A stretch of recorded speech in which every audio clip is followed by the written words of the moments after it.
And welcome to the stream. How we doing? Everybody, we got a little bit of a day late here in the week, but that's okay. I might do a Thursday stream or something to make up for it.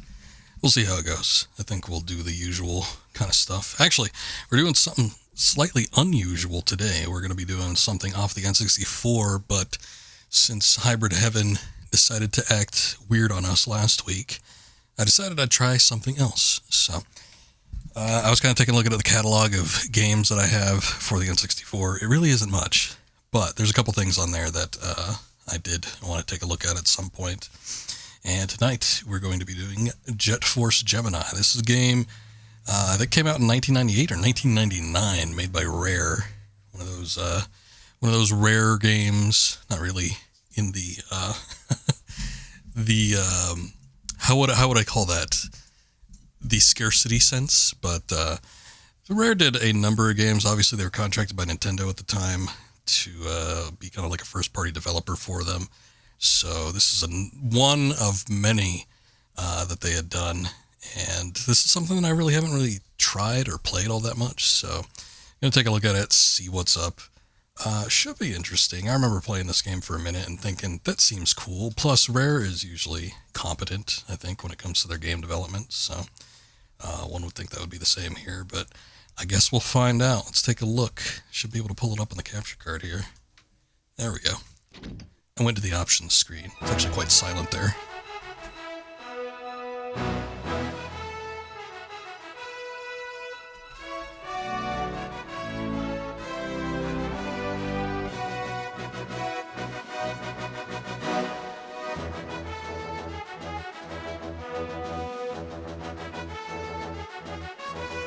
Okay, just making sure everything's all set up nicely.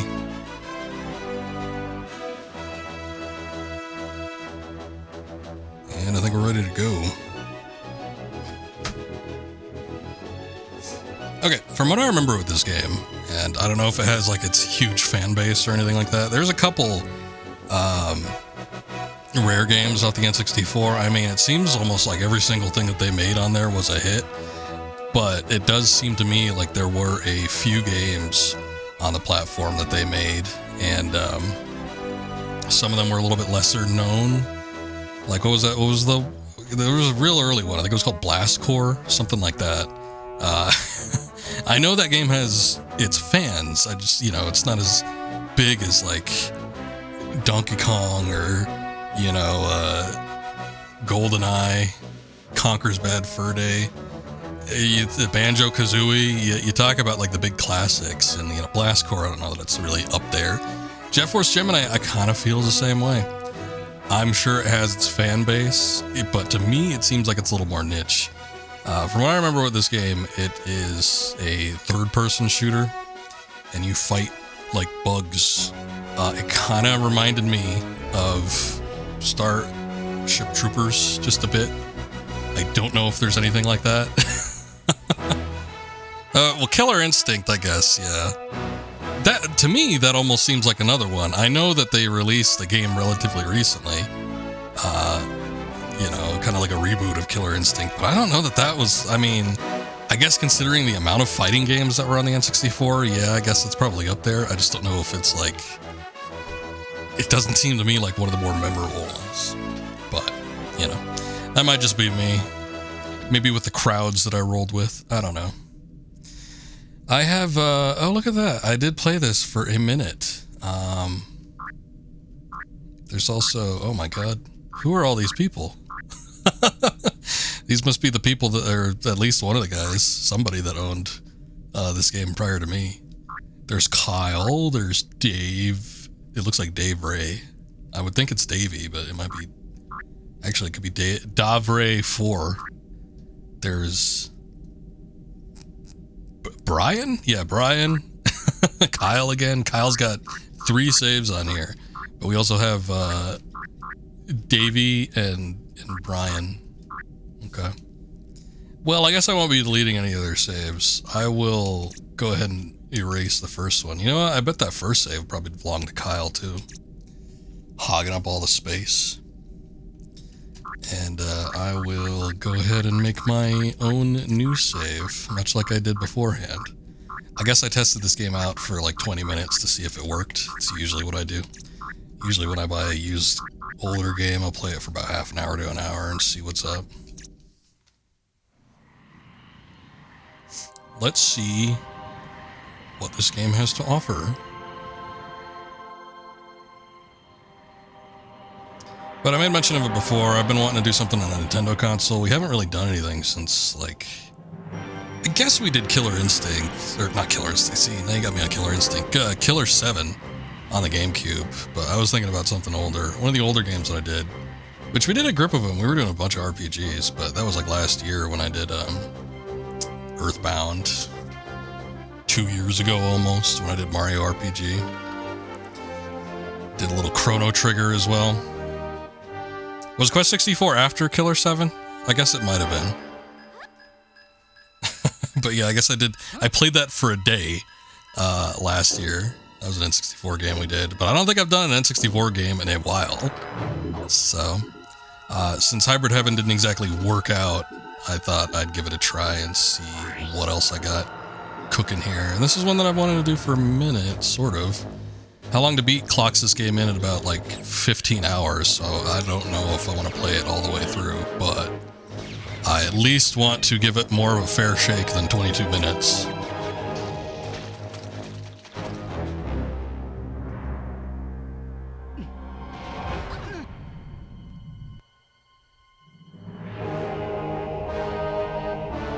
That was your first game. But Killer 7 wasn't a game you requested, though. That was just one I wanted to do. I know you didn't come in, start watching the stream on Killer 7, but I thought it was like kind of around there. I could be wrong. I almost could have swore this game had dialogue too, but I guess it doesn't. I mean, there's probably like text, but I thought I remember like actual voice lines.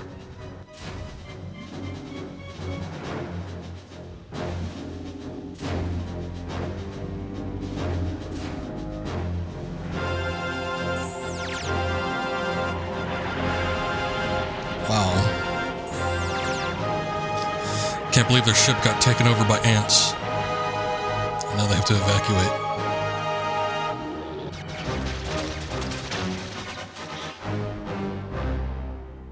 Yeah, I was thinking it was around like the Mother series. Maybe not as far back as Earthbound Beginnings, but I thought at least like maybe Earthbound Mother 3 though. Wow, look at him. It's Juno. Guessing we could like the little like the brain with the eyeballs. Faux anime look a little bit. I mean, this was late 90s. I feel like anime started getting more traction in the West at that point.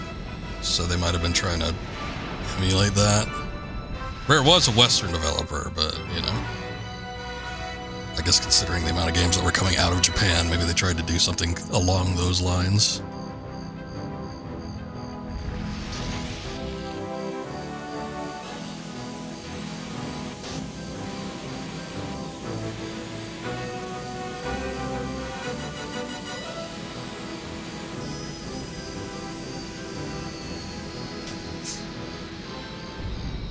I remember talking to a number of people, though, that said this game kind of filled the void of what they would have wanted for, like, a Metroid game for the N64. And I don't know that I necessarily felt that way from what I saw and played of it, but I could kind of see it with the science fiction element and everything, and the guns. So we do have a way to aim, I think. Yeah, we could shoot just kind of like freeform, but there is like an aiming mechanic as well. The controls feel a little bit loose.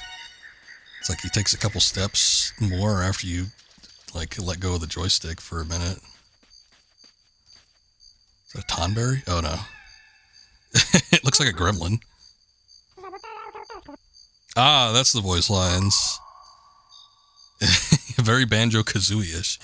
We've been, what? Oh, expecting you. Vela and Lupus came charging through not so long ago. Feisty fair, aren't they? I'm Magnus Goldwood Ambassador. Wait, I'm Magnus Goldwood Ambassador. There we go. You know, they got some intern. Not that the Union's much use. Without backup, the tribals couldn't hope to fend off Mizar's raiders. This text is really hard to read. You'll find the tribal king in his hut, just this way. I promised I'd send you to him when you've arrived. Follow the green door symbols, move forward, or the red ones if you want to retrace your steps. But I've rambled on long enough. You'd better hurry if you're hoping to catch up with your teammates. Okay. You know what? I think the text they're trying to emulate, and I remember there was a few people that were trying to do this. I remember seeing several different things that used a similar type of font, but for whatever reason, the Star Trek motion pictures from the original series, there was a particular font that they used for the titles of all the films, and I saw that like tried to be emulated a lot, and I almost feel like this is like an attempt at doing that. It doesn't quite look exactly the same. It's a little bit more blocky, but I think it's kind of close. I think that might be what they're going for. For a while, I almost feel like that was the de facto like science fiction font. Which, I mean, it makes sense. Star Trek is a big property, but I don't know. It's kind of weird to think about right now, especially specifically tied to something from the films. Juno, thank you for coming. A dark day is upon us when King Jeff, well, not quite as regal sounding as I would think, of the tribals is powerless to save his own people. We can only trust in Force Gemini to thwart Mizar's plans for domination. Tell you what, it gets a bit depressing, all of this king business. Still, you must keep a stiff upper lip. If you could rescue as many tribals as possible in between slaughtering drones, it'd be most grateful. Slaughtering drones. All right. Let me know if you see my brother, too. He's been missing for some time. I hope to return to the favors later, but at the moment I can do little, except perhaps conjure up a time loop to replay the invasion. Oh, okay. I'm good. I guess we could watch the cutscene again if we wanted to. No, I didn't want to watch it. What the hell? I thought I chose no, and now I can't back out of this. Okay, great. Thanks, game. Unless this is a new cutscene. This might be a new one.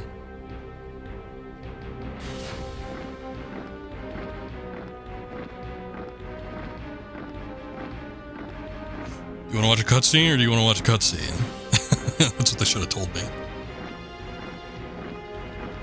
Okay, well, I guess there are the drones.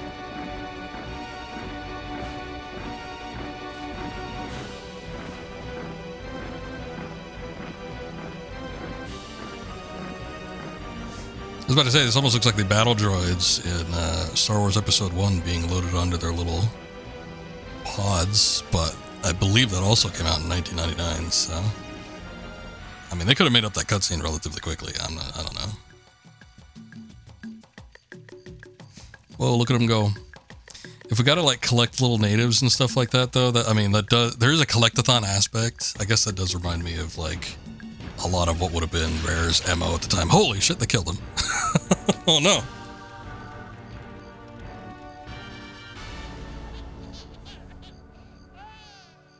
Oh, the little baby.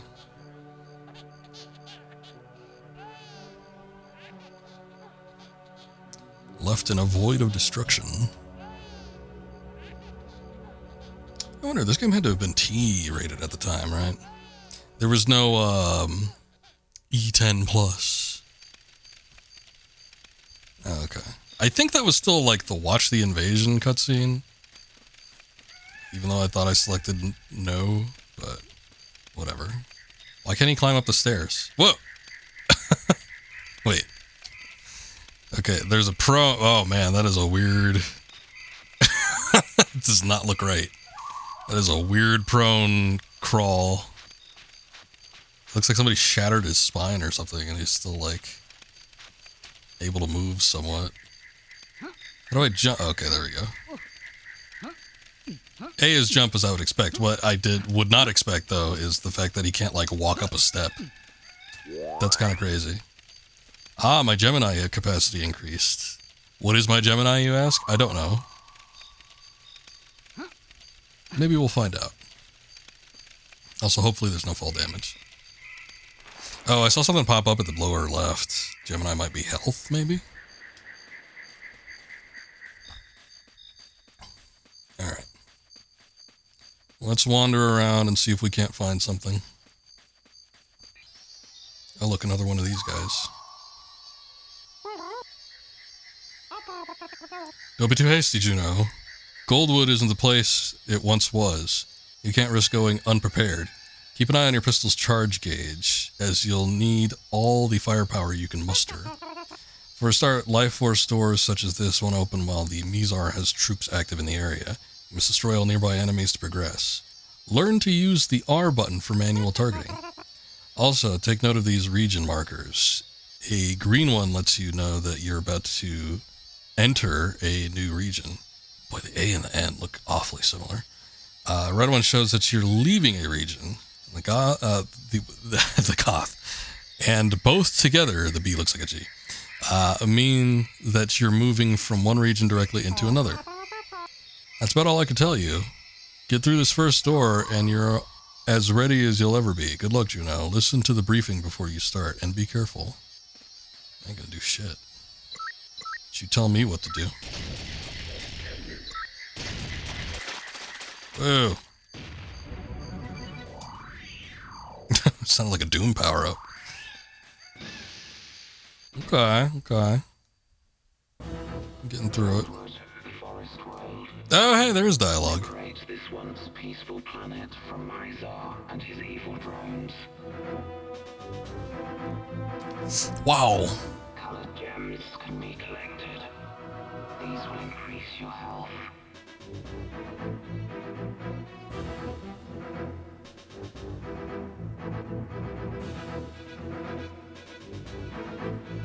Beware of Mizar's soldier drones. They remain on Goldwood in great numbers. Though weak, they often travel in groups. Don't be caught off guard by sniper drones. They use the treetops as ambush points. Pick them off using manual targeting. These crates contain ammunition. Collect them to increase your supplies. Across the level you will find the tribals. This bear-like race has been enslaved by Mizar. Free as many tribals as you possibly can. Affirmative. When you have completed your objectives, find the takeoff pad where your ship awaits. You are now one step closer to Mizar's lair.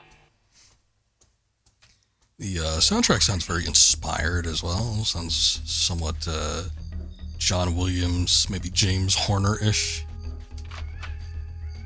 Full pistol ammo. Nice. So I don't remember too much about this game in the time period when it came out. The N64 was kind of already phasing out as a home console, being that late in the 90s. Shit. Look at the FOV, like, completely closed itself here. And this was kind of like one of the later games, so I don't remember a ton of people talking about it at the time, I think, you know, with the GameCube and the Dreamcast and... Oh, no.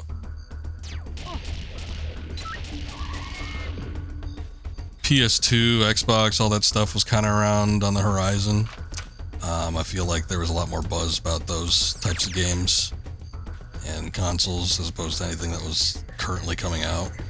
I remember one kid who had N64 talked somewhat positively about this game, but I don't remember a lot of people like having a discussion about it. Mostly what I remember was at the time Nintendo or somebody was like sending out promotional videos on VHS to like households. I remember my grandmother had received one, and I don't know why they decided she was the one. I'm sure I had like maybe a magazine subscription or two or something. So why they didn't send one to me, I don't know. But it was in her name, and she gave it to me, I think, as a gift, thinking it would be worth a lot more than it actually was. Because I don't remember if she wrapped it, but like I remember it was presented as if it was like a gift or something. And she's like, "Here, I know you like video games. You can have this." And I'm like, "Oh boy, what is it gonna be?" I thought maybe I won something or I could like get something from it. No, it was just a promotional video. And it had like the douchiest presenter possible. And it was full on like console war, like presentation. I remember the guy, the way he presented, he's like, all the other companies wish they were Nintendo. Nintendo's king of gaming at the moment, and they have all the top tier games. And I remember he was like, like presenting himself as like one of the, I don't know, executives from Sony or something like that. He's like, or like, no, he was targeting the fans. He was like, those poor PlayStation fans are like, oh, I wish I had this Nintendo game, but you don't, because it's Nintendo exclusive. So it was a bunch of shit like that, and it just made me angry. But I do remember them like showcasing the a handful of games that were coming out at the time, and I remember this was one of them. And I was rather peeved as a child just at the existence of the video, so I kind of scoffed at this game for a while.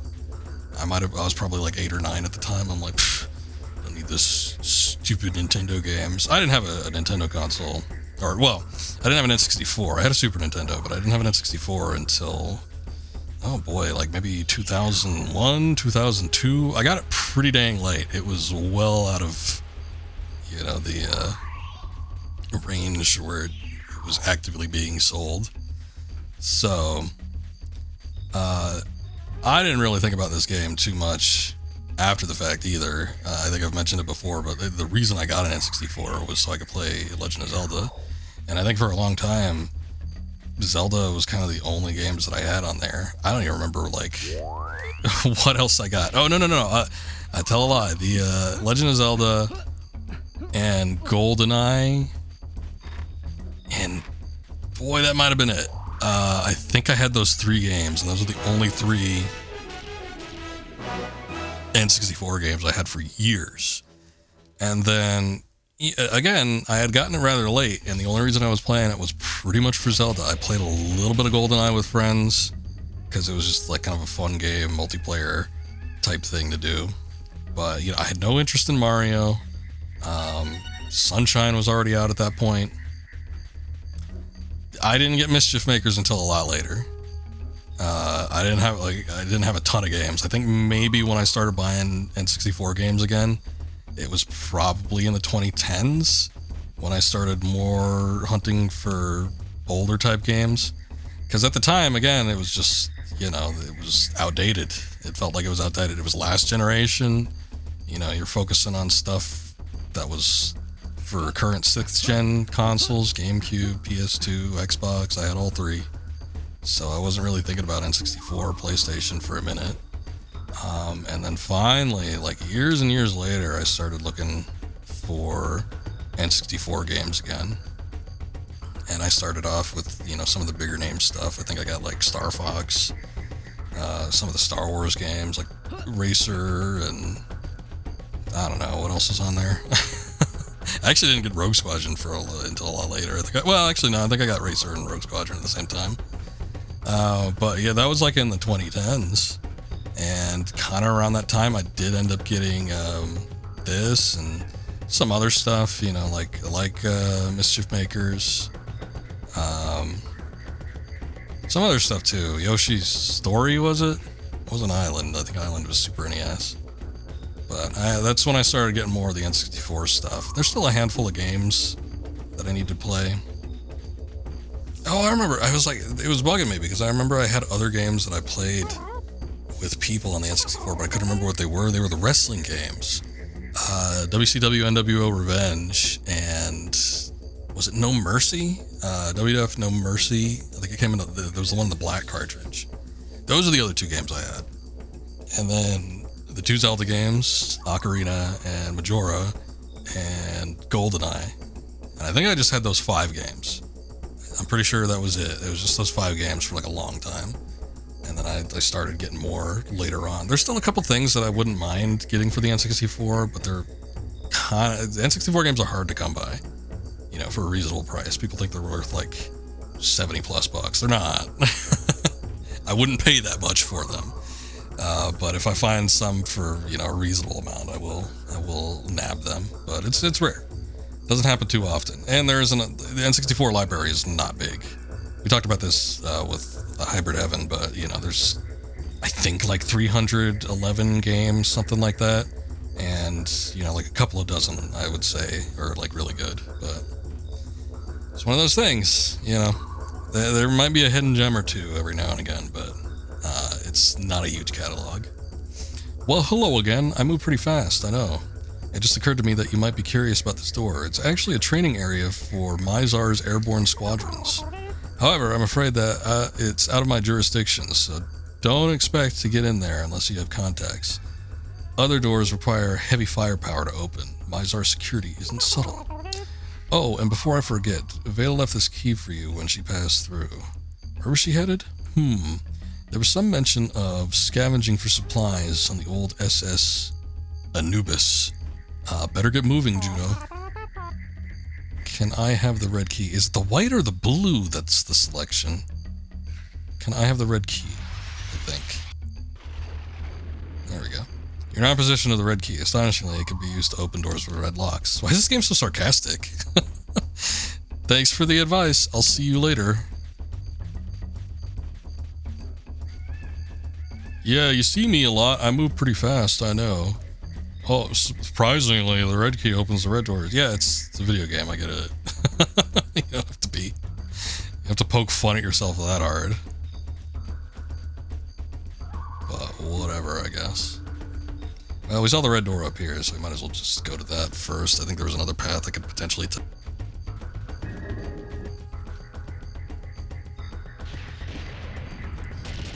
I think maybe the devs at Rare were getting kind of sick of like day in, day out video game development. I think it was around this time when Conquer came out, and that was like the ultimate in, like, sarcasm and making fun of video game tropes and stuff. You found the machine gun. Take care of it. Take care with its rapid but inaccurate firepower.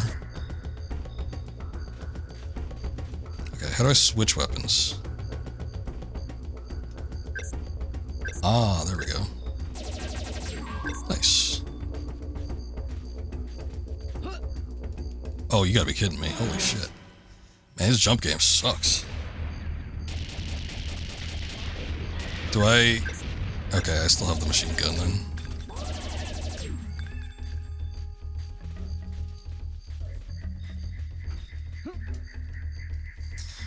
Yeah, he ain't good at jumping. His range is really, really bad. Okay, well, I got the important thing, which is the machine gun, so we don't need to do anything else.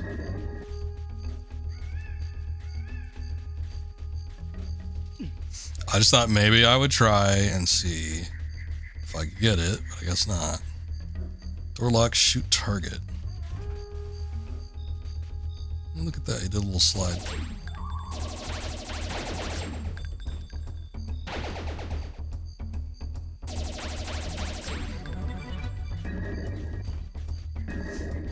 I guess he needed to have that specific rate of fire in order to get it open, maybe. It's unusual. Also, I'm assuming that there's no reload button either.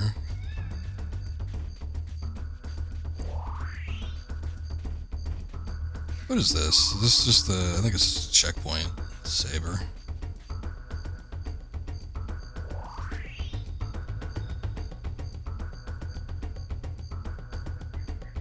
Okay, 2 continues.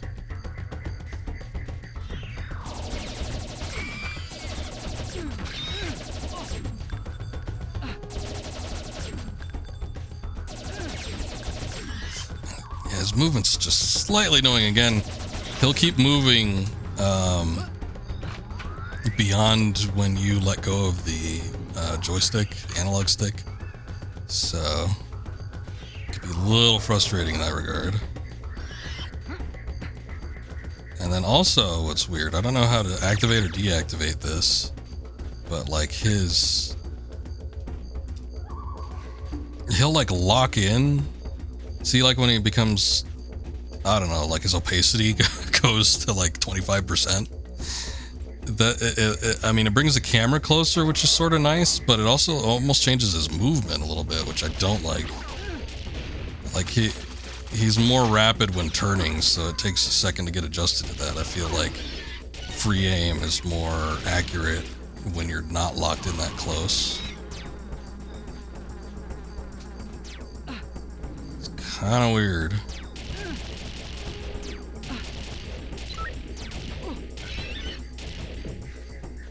Alright.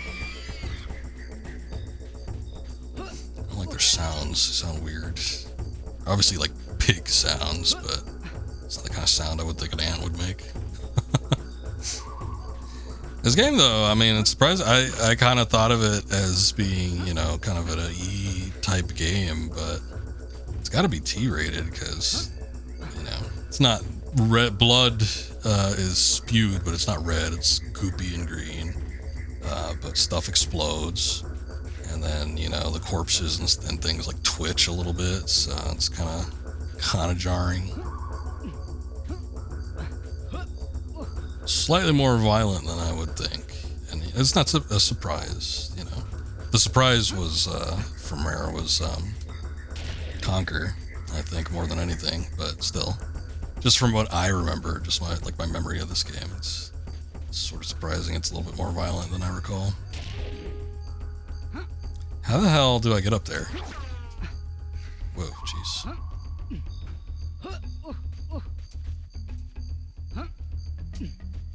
He could hop up there, Christ, but like sometimes he does like a super jump too. I don't know how he does that.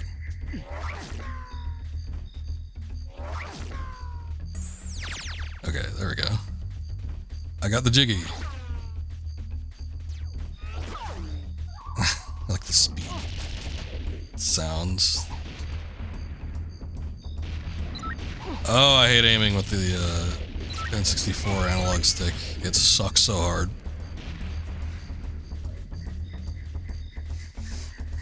They had it down with GoldenEye. I did not have as huge a problem with GoldenEye as I do with like any other game, but yeah, it's a little bit finicky.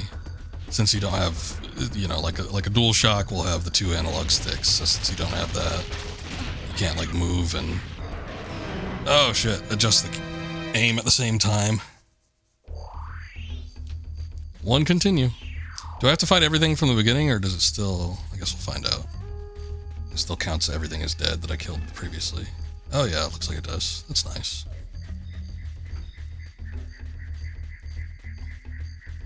Okay, and the bear is still collected. Is there a... Okay, there is. The C left and right is a strafe. It's awful slow, but I don't know, strafing might be better.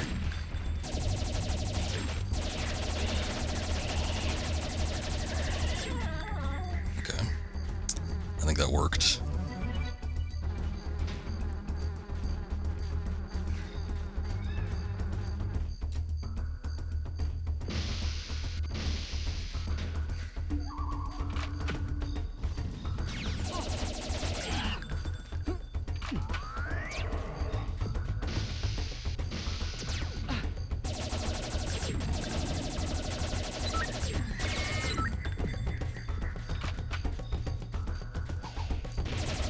Whoa.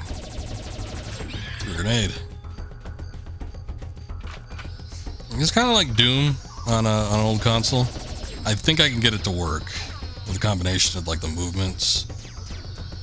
But yes, it's not ideal for a third-person shooter. I would think it'd be kind of cool at the time though, because they're probably... I mean, I remember third-person shooters becoming a lot more common in 6th gen. You didn't really see them that much. Anything 5th gen. But when you kind of like feel a game like this and how it controls and everything, you sort of see why. It's not exceptionally reliable.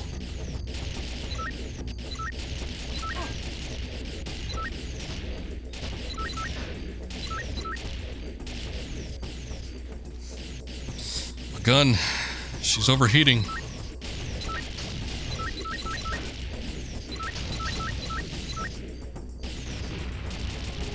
Whoa.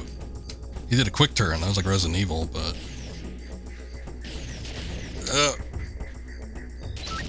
there we go. Whew. That was rough. Wait. What the hell? Health's bouncing around all over the place.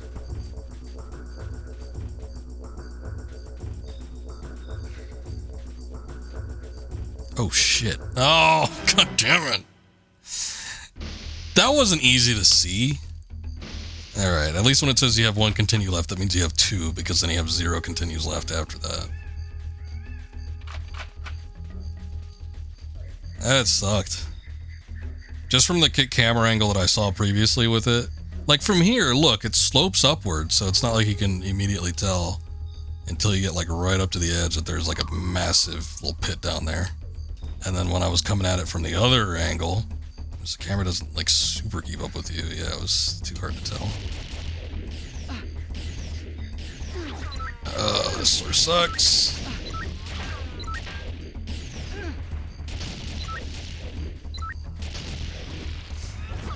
Okay. Let's go nab this health real quick. Also, I wonder if you run out of continues, where do you pick up from? Holy shit.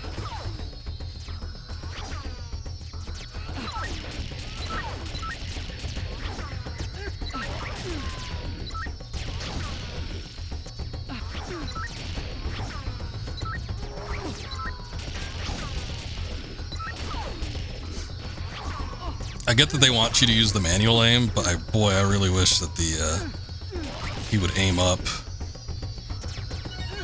some of these bastards.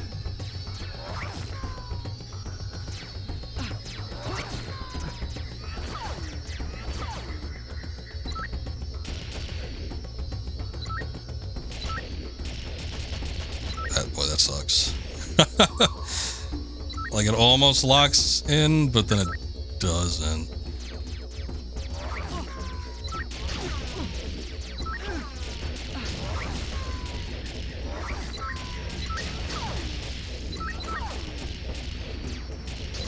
I hate to say it, guys, but the aiming was better in hybrid heaven. I think there was more leeway with the lock-on in that game than there is with this one. I mean, the free aim is a little nice, but... ooh. Alright, we did it. It might be one of those things, maybe I'll get used to it, but Jesus Christ. It is a little rough. The door unlocked, but we still have a sniper here, which is unusual. It's one of those things, like, you have a certain... okay, that was weird. Is that just a limb?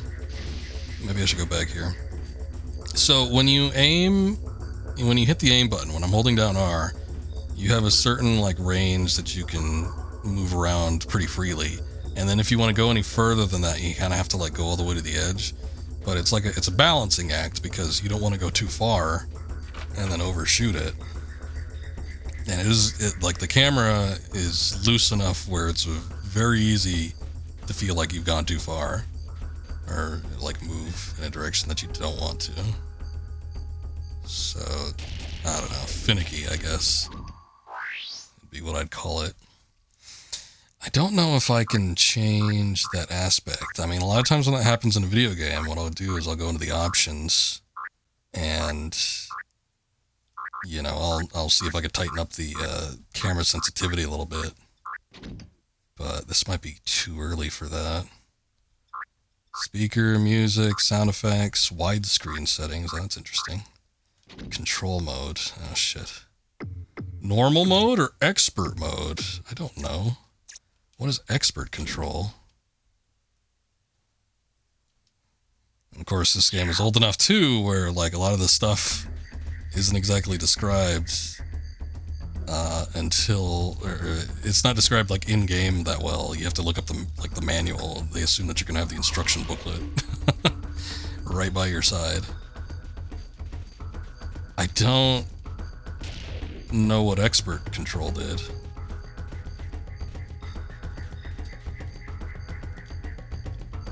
Didn't really seem to do anything. Okay.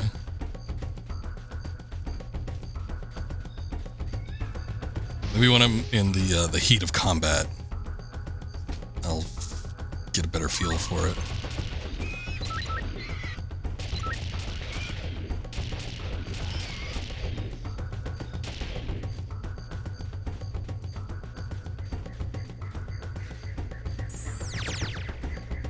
Come, little bear man. Oh, I thought there was one back here. Oh, what the hell?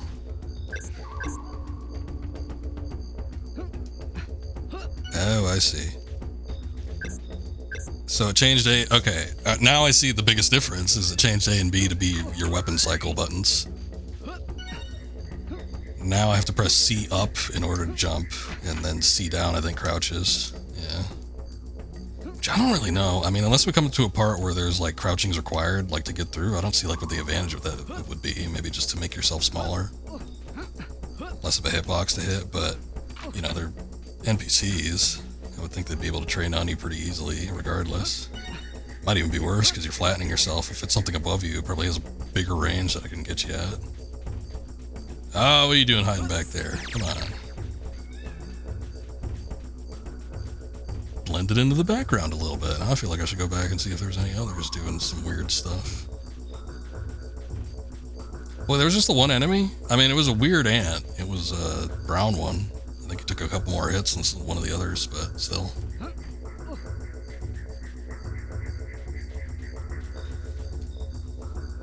All of the tribals and then like just the one enemy.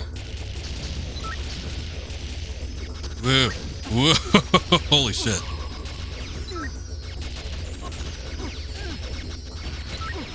Oh, damn.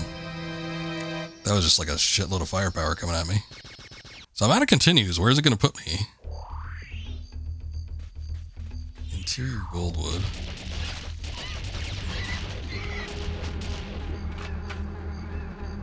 Oh, this feels like it's a little bit further back.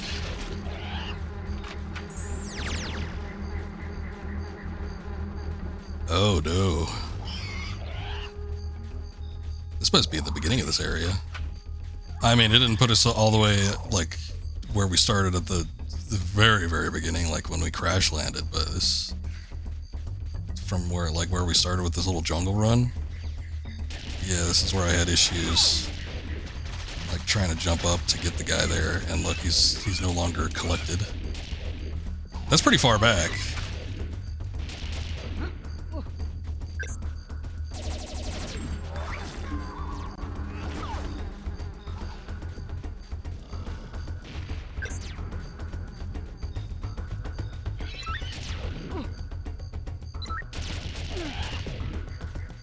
See, when I first started to aim there, though, like how much it jumped up, it's like that's what you're scared about accidentally doing. It's just like getting the camera to go up like too quickly.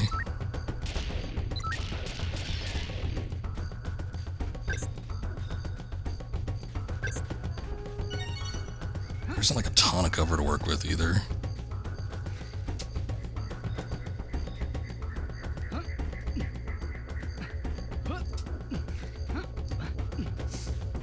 Again, I don't remember a whole lot of people talking about this game. I don't know what the reception on it is like. I don't know if it's generally considered to be like a hard game or not.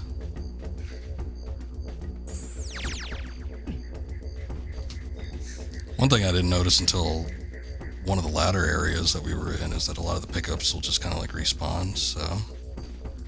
Because I think I'm pretty sure I picked up that health, and then it just kind of came back recently.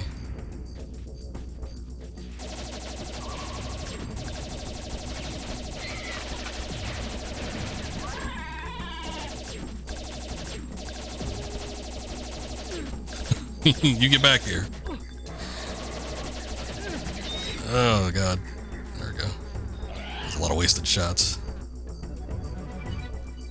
Got him, though. Here, let me go back and get that purple gem. Oh, there's one here, too. I'm still kind of having issues, like, reading the health bar indicator. I guess, okay, so I know that, you know, the C area has the red that goes to the orange to the yellow. That's what I'm seeing, but, like, the gemstone in the middle, I guess each one of those on the corner is, like, worth the C segment.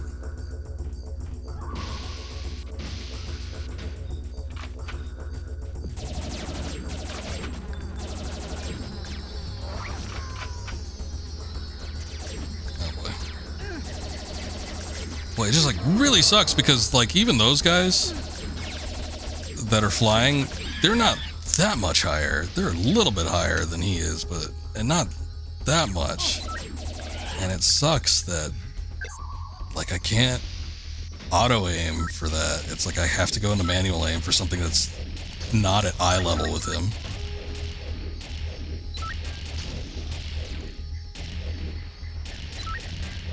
I'll try to be fairly careful, though. Especially not knowing that the continues to put you back as far as all that. I don't know. Sometimes games are a little more lenient. At, like, best, I was kind of hoping that I'd have to restart the same area I was in. But maybe have to defeat the enemies over again. Not necessarily go all the way back to the beginning of the segment. But, you know. Not the worst thing. Again, we could have been put back at, like, the very beginning of the game. There are some games that would do something that bad.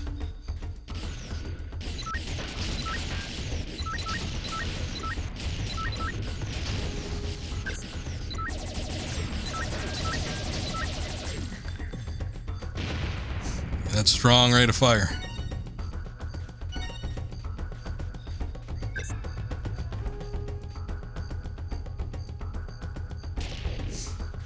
Oh yeah, that's where I accidentally fell off last time too. So at least we know not to go there.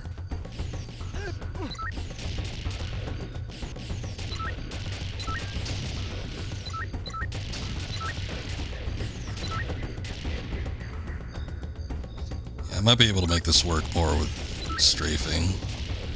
Although, when we go here, watch. Like when we're in this area, and they all start coming out, yeah, it's pretty scary. I saw that sniper back there.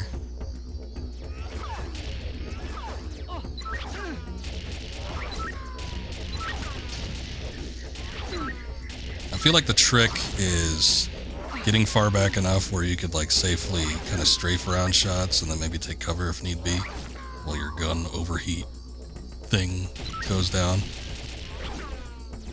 And then getting, like, far back enough where you can kind of keep the camera at level with the analog stick easily enough, like where I'm not, like, forcing it to aim up. Like, I just have to hold it just like a slight notch to get it to aim where I need. But boy, easier said than done. God damn.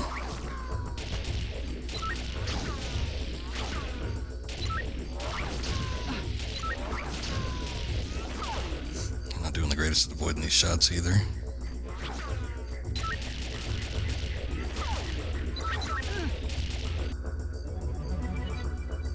Okay. I think I killed that sniper back there because last time I killed the sniper, like, something happened with that door.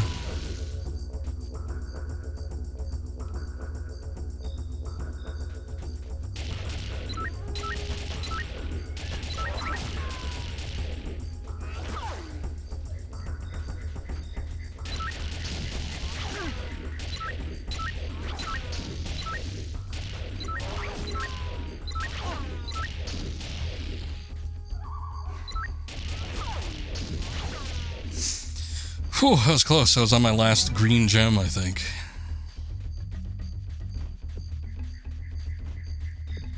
There was a handful of health things here, which last time I just kind of ran through and nabbed them in the middle of all of the enemies. I wonder wonder how much health it'll get me.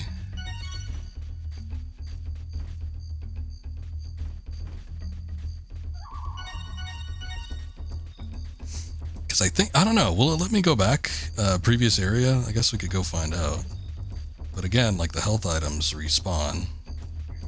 All the items respawn. So just in the interest of not dying, it might not be a bad idea to see if I can go back.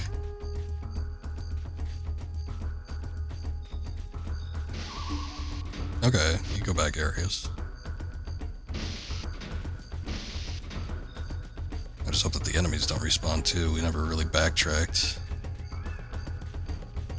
Doesn't look like it though.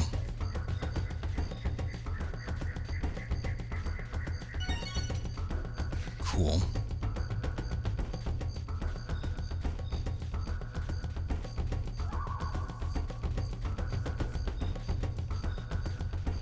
Okay. And then if I go back to the previous area, I would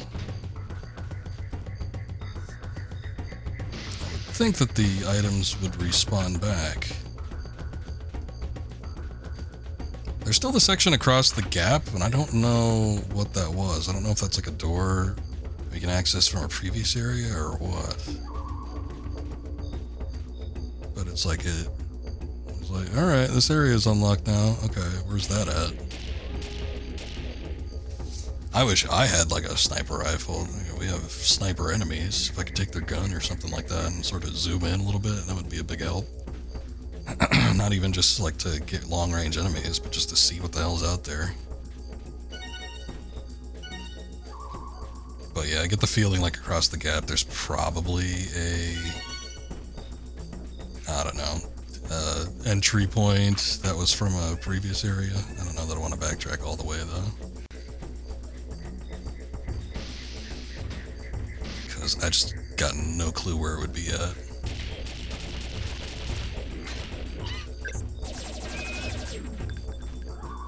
Got him.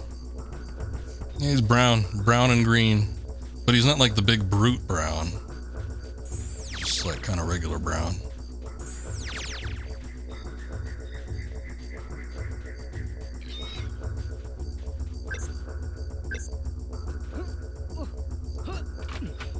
What's a pig sound? Is there a sniper?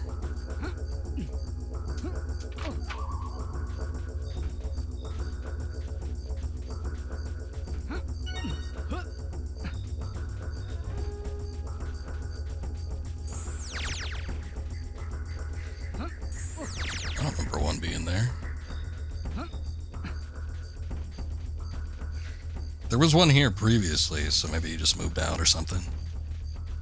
He was too feared, and he backed up all that way.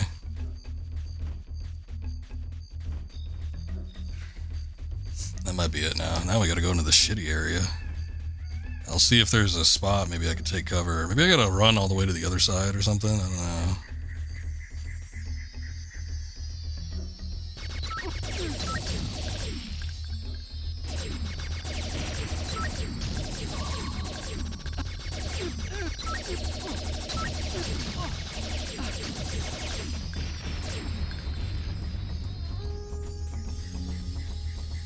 Oh, invincibility. Okay. Yeah, that would help.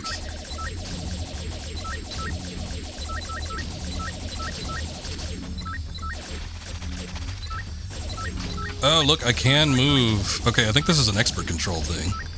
I can move while aiming down sights. I have to use the C buttons, though. So it's not just strafing, but I can move backward and forward, too. That's nice. Okay, that helps a little bit. Alright. So expert controls might be the way to go. These days I start taking a look at like everything outside of the default controls. I think it was because of, oh god, what was that? Agent Under Fire. It was a James Bond game. I played the GameCube version. I should have played like the PlayStation or something version, but I had it on GameCube. And I streamed it when I was streaming all the James Bond games like a while back. That was a handful of years ago. And I had played through the majority of the game, and I'm like, wow, the controls really suck with this game. I'm like, boy, the controls suck. And then by the end of it, I was like, Yeah, that game probably would have been better if the controls didn't suck so much ass. And then at the very end of the stream, I just had like the notion to check the controls, and there was a control scheme that was not the default that would have revamped how the game operated entirely. Basically, it would have been like a modern shooter. Because it was kind of like this. It was kind of like GoldenEye, but you had to do so much more than you have to do in GoldenEye that it was very awkward. Because it was a much more... There was like so much more crap going on in Agent Under Fire than there was in GoldenEye. GoldenEye is fairly simplistic for what happens, who's attacking you, and, you know, as such, the single analog control is not that bad. Agent Under Fire, however, if you're doing like single analog, it's like really rough. And then like the control scheme that I saw was basically like a modern shooter where you could move with the left analog stick and then you could use the C stick to move the camera around. It would have been so much better. But I didn't take a look at the controls at the start of the stream, and I suffered through all that without actually checking it. So yeah, these days I'm more than willing to take a look and see what the like non-defaults are, because they might actually be better. And in this case, I feel like the expert controls actually are.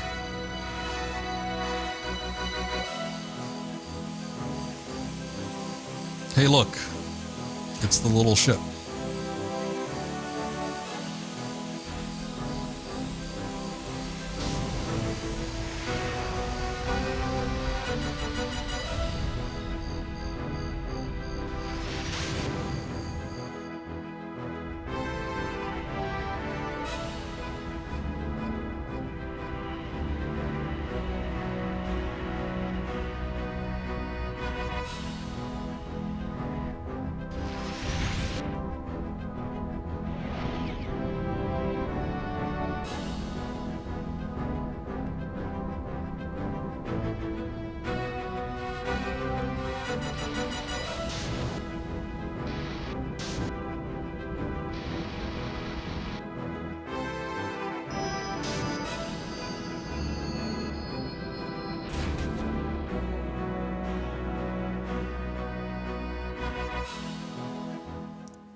Still invaded though? Oh, I guess we're here to clean it up. Nice. That works for me. Was that a telephone? Hello? Ah, Gemini capacity increase. So I think we upgraded our health again. Yeah, now it goes all the way to the green instead of ending at the yellow. Oh, hello. What are you doing on my ship?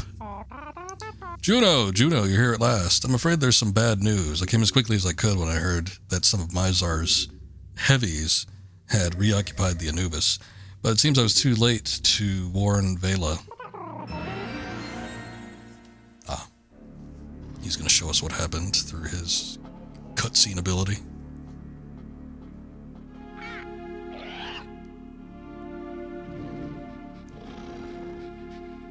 Wait, why do they care about the cleanliness of the ship? It's not theirs.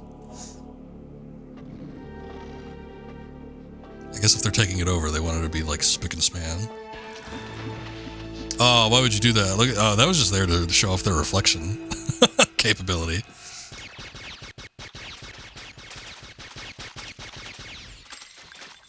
Yeah, she got upset about that.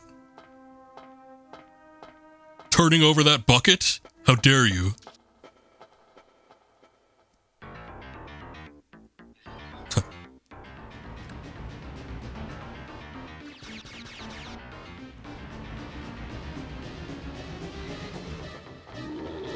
Whoa, oh man, she got decked. God damn. He was pretty sneaky about it too. He was hiding behind that box for a minute.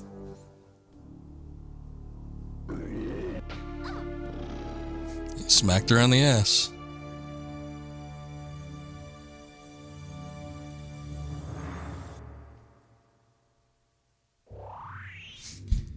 Nobody smacks Vela's ass but me.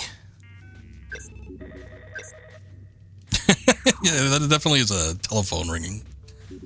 I know what would be good in the soundtrack. It's like an old landline phone too, so it's like something people would have been familiar with hearing back in the day.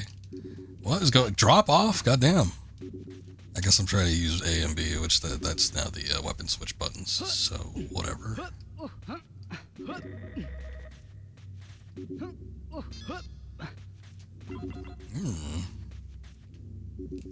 Treasure. Damn, he shoots it open. You found the plasma shotgun. Nice.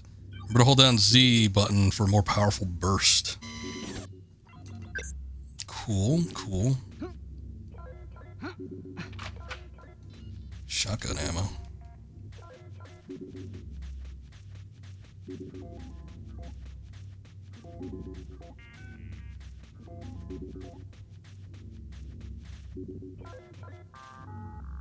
What is that? There's like a little button down there, but I guess I can't activate it. Maybe I need another character or ability or something. Yellow key required. Okay. I can't do anything with this? Guess not. Alright, well, if we get the yellow key, I guess I'll have to remember to come back up here. It seems kind of out of the way. Like, I wouldn't think this is a way that you would think to go.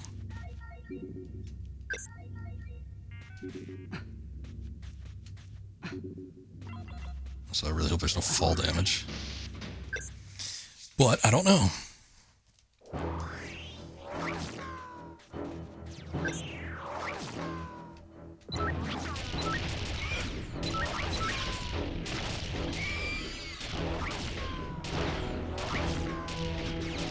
This might be one of the first games I remember having like explosive barrels. I'm not saying it was the first to use them, but it was like one of the first ones where I saw that you could explode a barrel and damage enemies, and I thought that was like the coolest thing ever.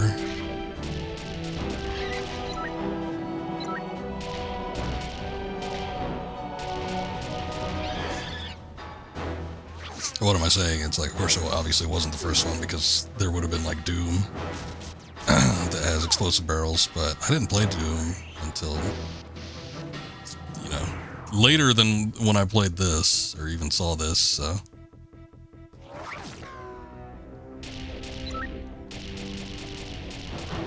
Nice. Okay, I'm gonna try that shotgun against our friend here. Okay, that's a weird shotgun.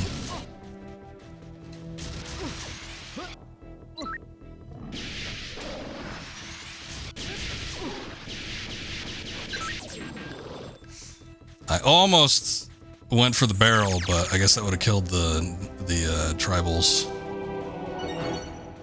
Boy, I took a lot of damage there, though. Jeez.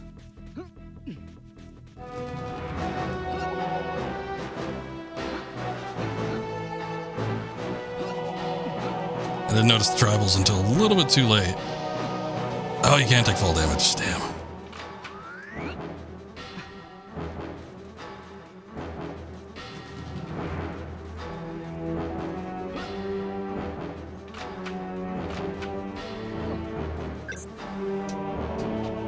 No, not that. Get up.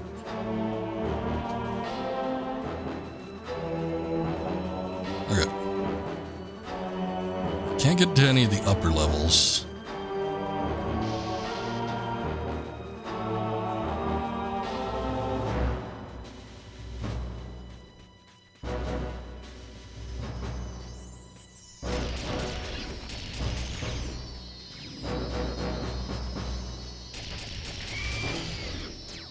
Damn, look at that. Their heads come off and everything. It's crazy.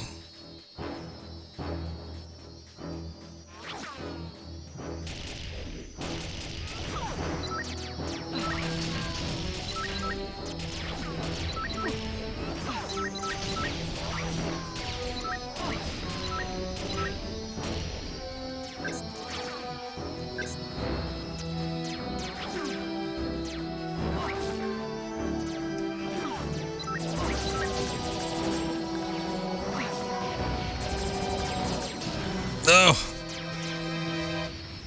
Yeah, I was running low on health. I had so much health just removed from me last time in that previous area. I only won't continue. I thought I'd try to like floor it through here, but that didn't end up working out. And the moving while aiming does help, but you know, it's not a miracle worker. Only do so much. I feel like strafing would probably be the safer bet, but I was kind of hoping, like, if I move forward fast enough, they wouldn't be able to keep up with me. That was not the case.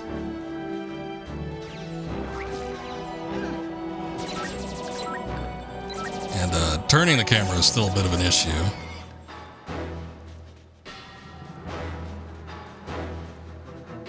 I don't know where all the drones came out of. Or not the, well, the flying drones. I guess the basic enemies in this game are called drones now, too. Okay. Why was there so many more, like, the flying ones before? Maybe I triggered something. I don't know. Machine gun ammo. There's like a shitload of flying ones, though. It's like, it made it so much more rough.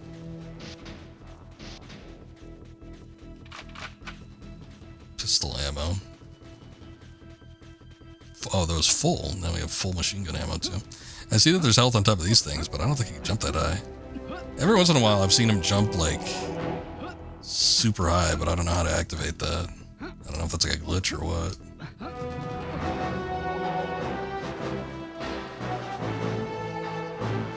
Guess I won't worry about it.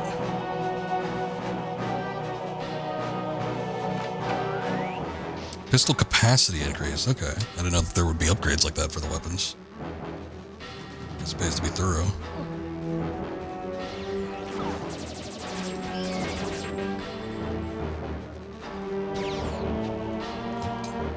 I mean, that actually kind of worked because I avoided that shot because of that, but I did not mean to duck.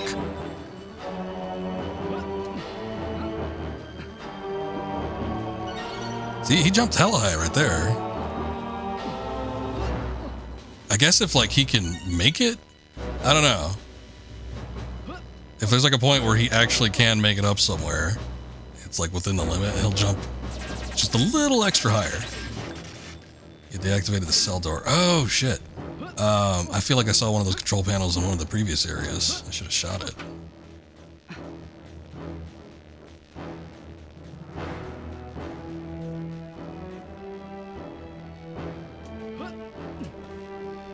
Okay, we know that his jump game, like, sucks. So I could be extra careful here.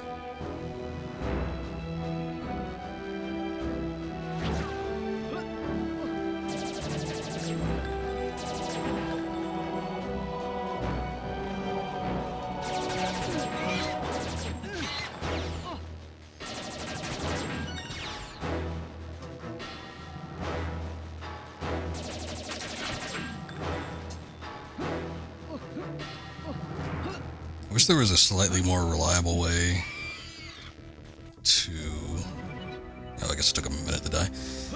To reset the camera and then just hit the aim button, but I guess that's... I mean, it's fairly efficient. It's just I don't want to get locked into an aiming mode. What is that? Oh, jeez. That's an enemy, right? Okay, yeah, he's damaging me. Like, he was just standing there, though. I didn't know if he was surrendering or what. I guess he had a full health Gemini, though.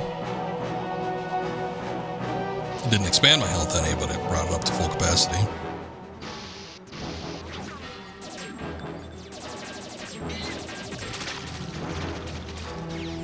Gibbed.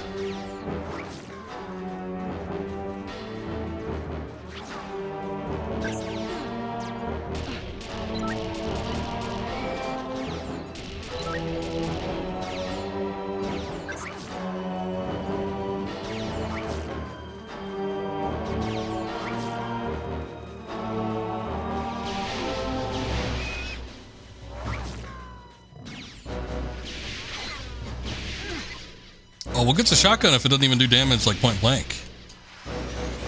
I get that they want you to charge it, but Jesus. Like, point blank, I should be able to take him out. Just with a regular shot.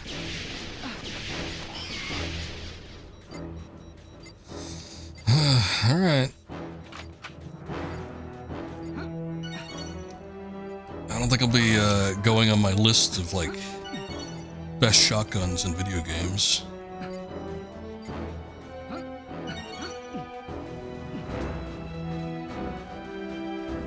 What was that? Can I not pick it up? Maybe I have to do something first. Only when you prove yourself worthy.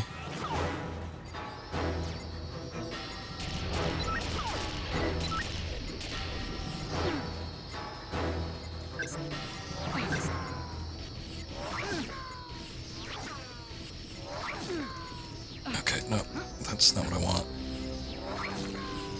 Cool that it has modes like where you can take a knee or whatever, but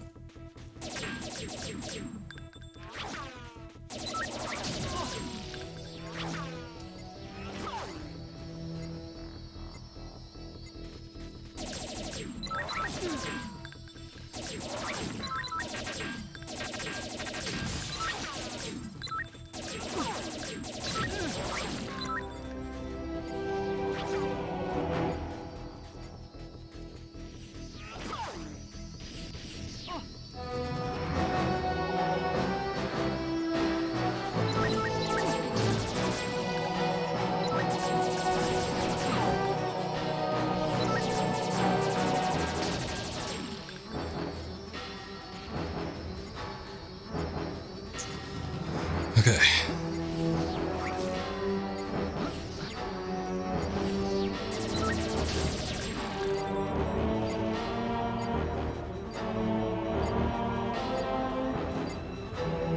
Something's beeping and I don't know what that is. I don't know if I should be looking for it or I should be concerned. Like, is it a proximity mine or is it a pickup? See, it's like pulsing red. To me, that doesn't seem good. But I could be wrong. I don't know. I'll try shooting it first. Okay, I think it was... I'm pretty sure it was a proximity mine. It seems rather violent when it explodes.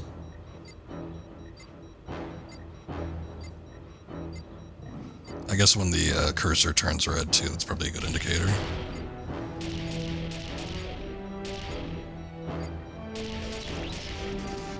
Deactivated the cell door. Oh, I hit a control panel. I didn't even know it.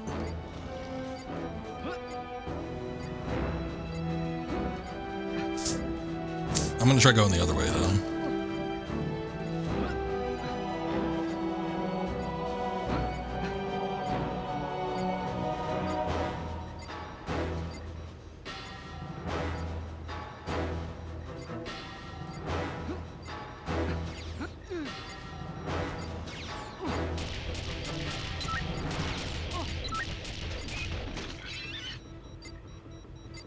Something green up there. I don't know what that is. Maybe I should have tried going that way.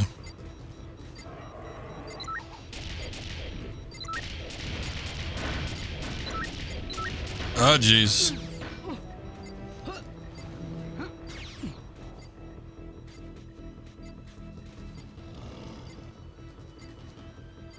Something exploded too. I'm not quite sure what that was.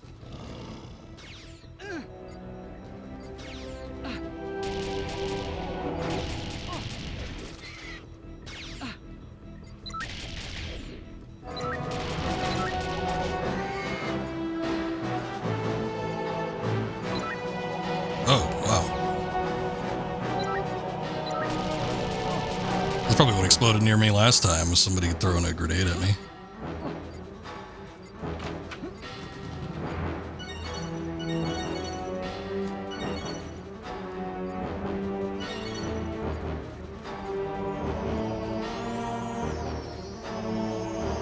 Oh, no.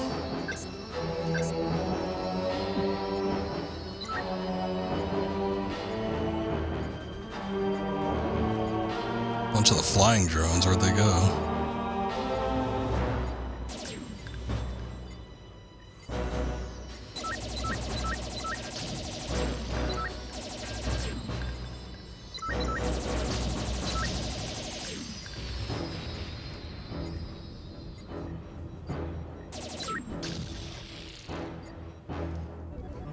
Okay. It was a requirement. I guess that was that door down to the base, right? think so. Let me go across the way here again. I want to see what that green rotating thing is.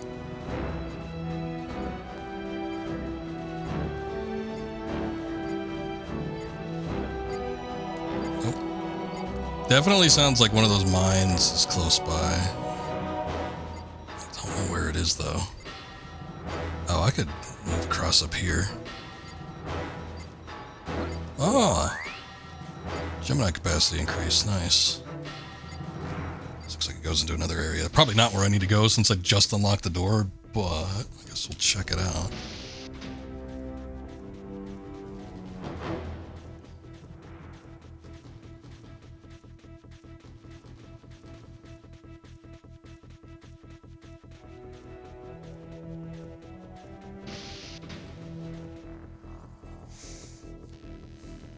Exploration. Yeah, got a little exploration factor to it. That's nice. The first few levels obviously were fairly linear, but I like it when a game sort of expands a little bit. This set of levels has been pretty expansive. This is just the area above the big gap that we saw earlier, but I don't... Is there something up here I should get? I guess, otherwise why would they, like, offer the option, but... Okay, I think I see a route or something. I'd be kind of careful. They offer a decent amount of space up in the rafters here, but there's a chance.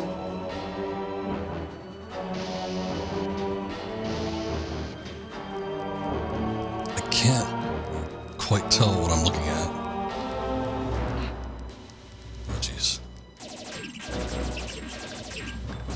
Like in the vents or something.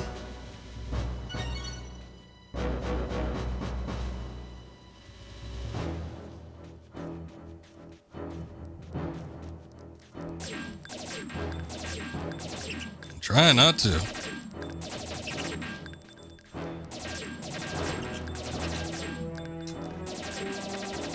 Little space roaches.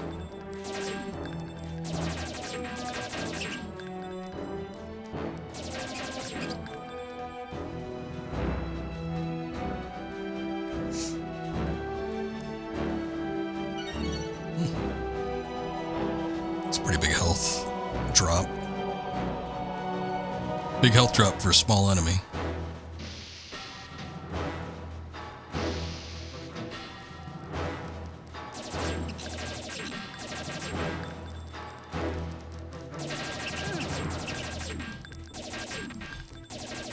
Yeah, it's weird. You'd think when they're close, like real close to you, he would aim down, but like you have to have a little bit of range. There has to be a little bit of a gap between him and an enemy that's low to him. You can't just like walk up to him and expect him to hit him.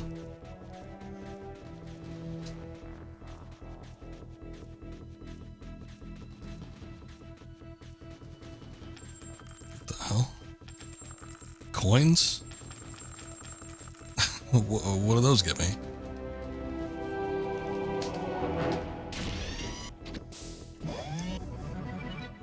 You found a stash of handy cluster bombs. Watch out for that impact zone. It's a killer. Oh, hey. He can crawl through here. Okay. That had the little icon for their little robot thing, though. I don't know that it... I mean, I guess it has a name. But they named two characters that were Juno here at the beginning, but... It must have been the other one that's not the girl. But anyway, you see in the title screen that they have a little robot. I guess that is specifically meant for him, but we were able to get through it anyway. Oh, hey. Okay, so... I'm guessing if I go try to walk on that, I'll either get pushed back or I'll die. But there's a little panel here that looks like the little robot. You know what? In retrospect, it kind of looks like the Discord icon. I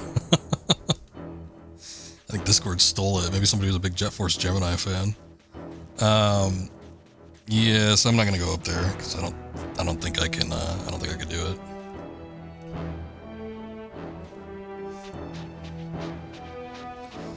I mean, generally speaking, I like to try all possibilities, but when a game has like continues and stuff, very limited continues, and when there's like obvious markers that something isn't meant for another character, such as their icon or something like that, probably wait until I actually have control of that particular character to give it a try.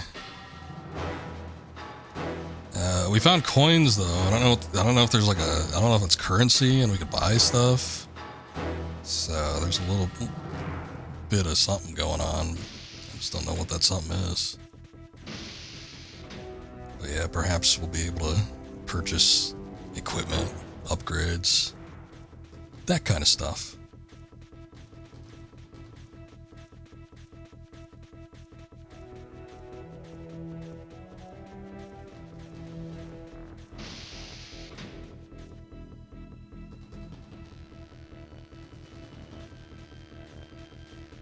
I have half a mind to maybe drop down, because it'd probably be easier than walking across this thing, or quicker, but I'll probably take damage. We saw that there is fall damage. Bonus feature unlocked. It's like a little totem. Okay. Well, something hidden. So I guess something more to it than the obvious coming up here. But yeah, I'm just gonna go back the way I came.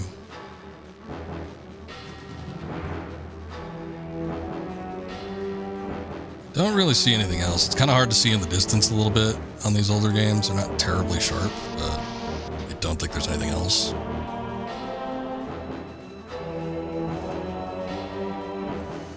Okay, every once in a while I get a little email from RetroTink. They're advertising like products that are coming in stock, and it's like that new one, that 4K. Oof.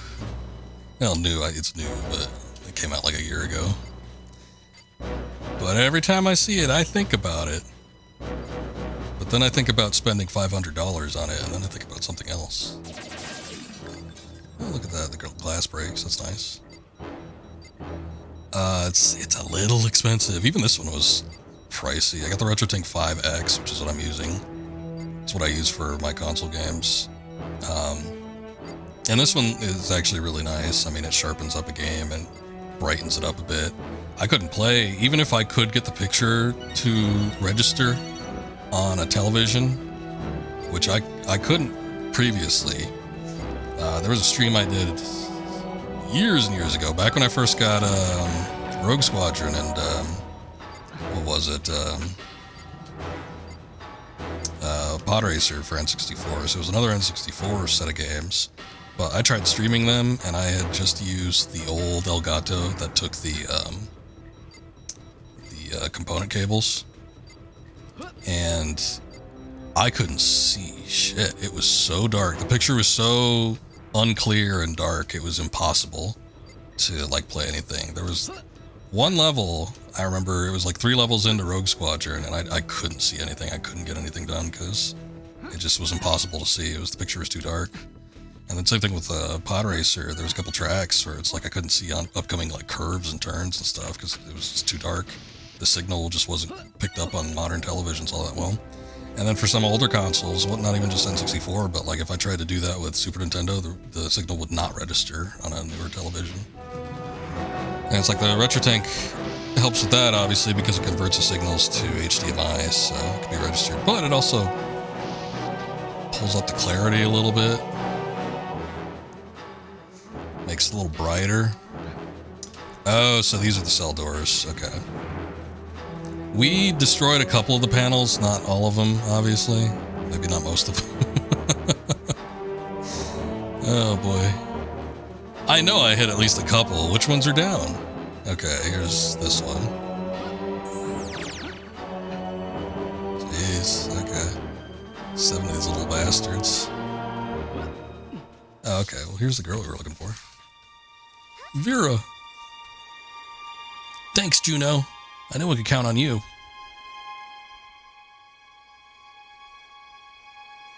Anyway, I promised to go after Lupus. We overheard some guards when we arrived. which told us all about the drone generator.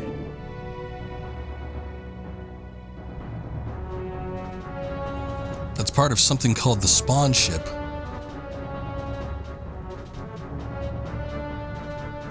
Oh shit, I missed that. That's convenient. Yeah, I just overheard all this information, yeah. Then I got careless, but Lupus escaped. He couldn't face me, so I told him to go on. Oh no, there's a dog too. So there is a little robot and a dog. I'll hitch a ride on the warship Sekhmet. That should get me through local defenses. All named after Egyptian gods. You stick to this route. It's not far now. We'll meet up with you at Miser's Palace. Thanks again, Juno, and good luck. Okay. We still have the ability to play, though, so it didn't, end the level there. So we could theoretically go back and maybe see about freeing some of these guys. I would just have to see where the panels are. I've got no clue. There's one right there. That's convenient.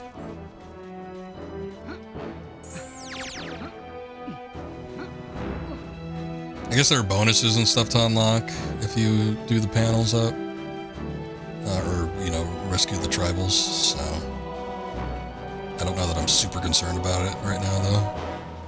Unless it gets me, actual in-game bonuses. I'm kind of okay just, leaving them for right now. Sorry, tribals, you'll have to stay in here for now.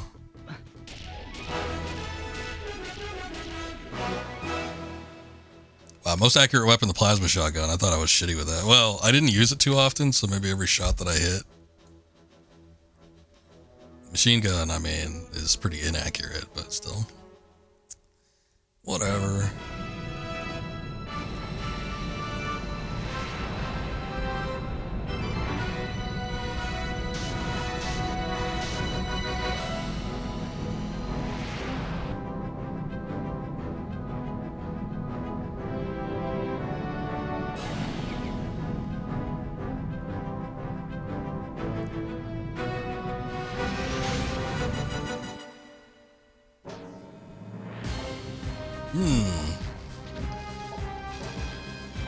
Okay, we can choose between them now. There's only 3 little stations, though, so I guess the dog more than likely would be the 3rd one. So I don't know where the little robot comes into play, then. Maybe he's an attachment to somebody. Maybe he comes with the dog. Let's see what she has to offer, though, since they're giving me a character selection.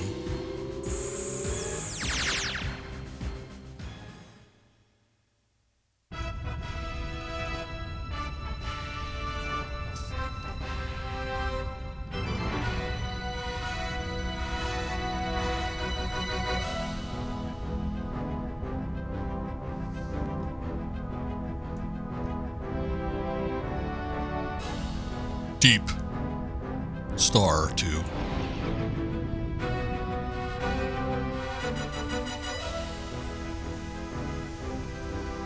Something back there during one of the cutscenes that reminded me, I don't even know what it was, but it reminded me of Star Fox Adventures. Which, I guess, naturally, since they did develop that game as well, but I beat that game a long time ago. It wasn't right when it came out. I think it was already, what do they call it, Player's Choice? Nah, I might not have a Player's Choice version of it. I got it a little bit after it came out, and I remember I played that game off and on. It felt like for 2 years. It probably wasn't, but I felt like I kept coming back to that game and chipping away at it. I don't remember it being enjoyable, but there was something about it that I sort of liked. I don't know what it was. I've had thoughts about playing it again, maybe streaming it, but I don't know. I don't know if I could tolerate it. Maybe. Bella, thank goodness you're safe. But where are my manners? Call me Midge. You sure about that? I work at the Union with Magnus. They sent me down here to negotiate with Mizar, though I told them it'd be a waste of time. Big ugly brute broke 3 of my fingernails. But at least we stand fighting a fighting chance with the full Gemini team on the loose again. Yeah, we're not quite full yet. If we wait for the Union to make a stand, it'll be too late. We're all relying on you now. Just be very careful aboard Sekhmet. The raids on Goldwood were launched from this ship. So it's crawling with nasty drones and their tribal prisoners. I'm sorry, again, this text is like really hard to read. I'd face them myself, but my allegiance... Wait, I'm allergic to violence. There we go. Better hurry, too. I saw one of the amazing mining mole brothers arrive earlier. They've got no qualms about using the tribals as slave laborers, so I wouldn't be surprised if they were here to buy in bulk. Well, I'll let you get on with it. It's like ending a phone call. Though I suggest you abandon this old crate before it reaches the military base, or you don't stand a chance of getting off undetected. You say abandon? Yeah, abandon this old crate, okay. And when you see that Mizar, give him a slap for me. Never got into it just because of the on-foot parts. Yeah, I mean, it was like Zelda Light. I didn't mind the foot parts, on-foot parts that much. There wasn't even that many, like, space segments. It's like you get a little rail shooter segment every once in a while flying, but they were very few and far between. That was not the crux of the game. But yeah, the majority of it, I mean, it was just kind of like a puzzle adventure type game, but it was, I don't know, it was like slow. I didn't find it super fun, but something compelled me to finish it. I guess back in the day, I completed my games more often than not. So it's like if I had something, I'm like, well, I might as well finish it, even if it was like really not that great. But I don't know. I don't know that I'd classify Star Fox Adventures as like a terrible game, but I don't know that I'd call it a good one. It wasn't that great. But there was something, it had a certain charm to it. I remember the voice acting got real bad in some parts. Might need a particular gun for this. Might need a grenade. No? Okay. So she's got a different weapon set. Looks like she's just got the pistol. Oh, that's just a key card. Never mind. Hey, you wouldn't happen to have a key card, would you? It takes them a while to turn around. Get on, move on. Alright. Oh, there's a door up here.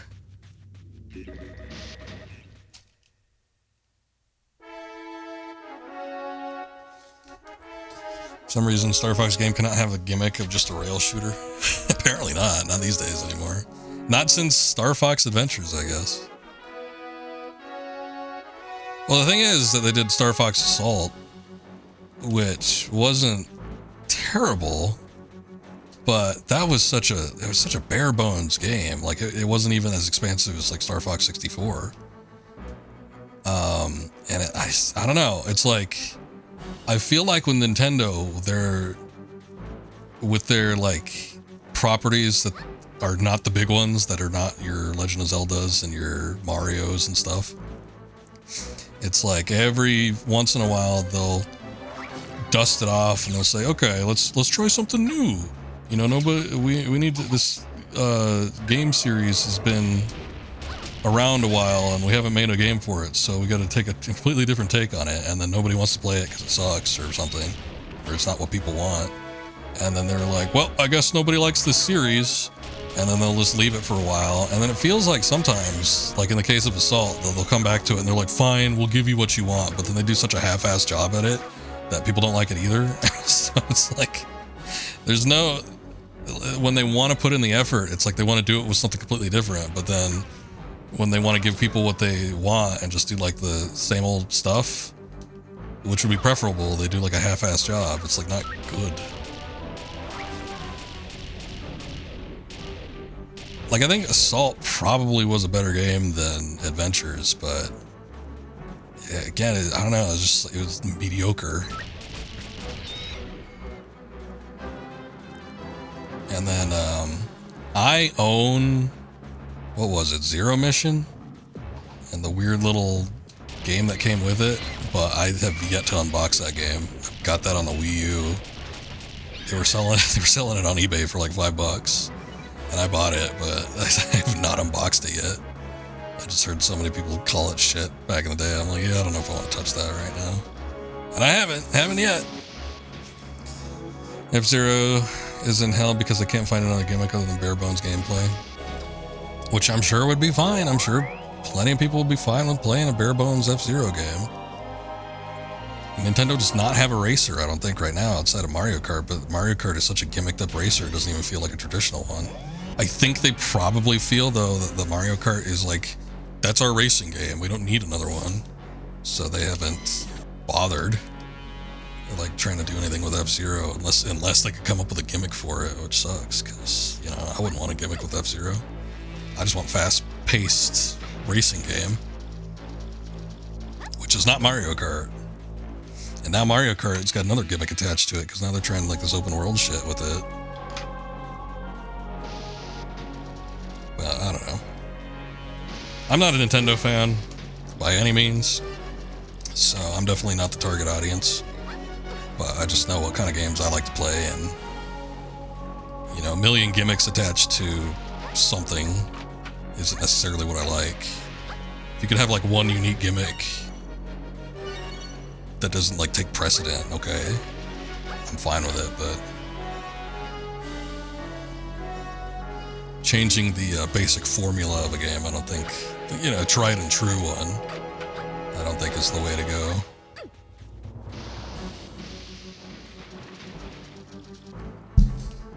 But what do I know?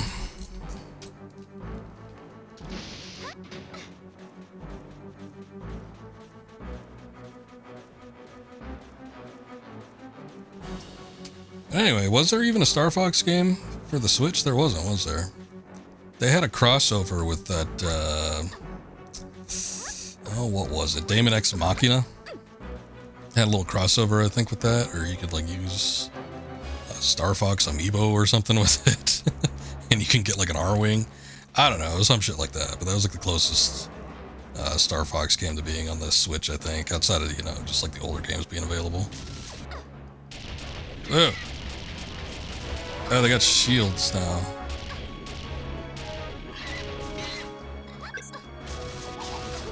No, that's not what I wanted. I keep forgetting the grenades are a thing.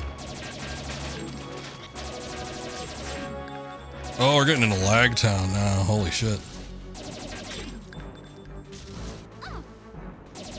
Yeah, outside of the occasional crossover or something, yeah, I don't think there's been anything Star Fox related for a long time. They just keep wanting to do weird things with the series that nobody likes, and then they just, again, it's one of those things where like, well, I guess nobody likes Star Fox anymore. No, we just don't like weird shit.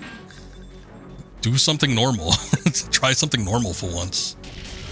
Then maybe people will like it.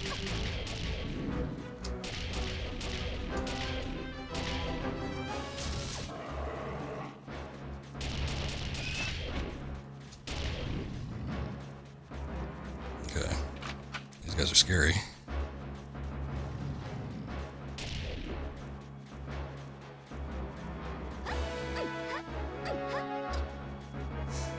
I think there was a lot of buzz, though.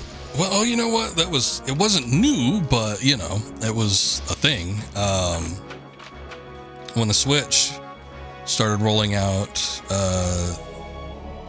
or no, what was that, the Super Nintendo Mini now? Maybe I'm misconstruing things. I think that was the Super Nintendo Mini. Never mind. Never mind. I thought it was when they introduced, like, the emulation for previous generations. Yeah, I think when the Super Nintendo, like, Mini came out, though, they popped the, oh boy, was it like the CES builds or E3? What was it? The E3? I don't know. It was like some show builds for Star Fox 2, and there's a lot of positive reception about that. But you know, I guess they didn't take that to heart. I don't think it was like a complete. It wasn't like a finished version or anything like that. They're just like, yeah, we got this. You want it? Cool. The mod box.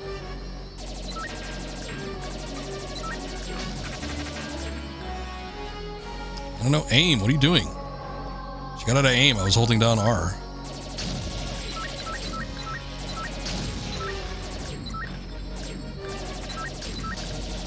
Fortunately, those ones aren't like looking at me. I don't know what they're doing, but they're not looking this way. Fire Emblem got overshadowed by the gimmicks they add.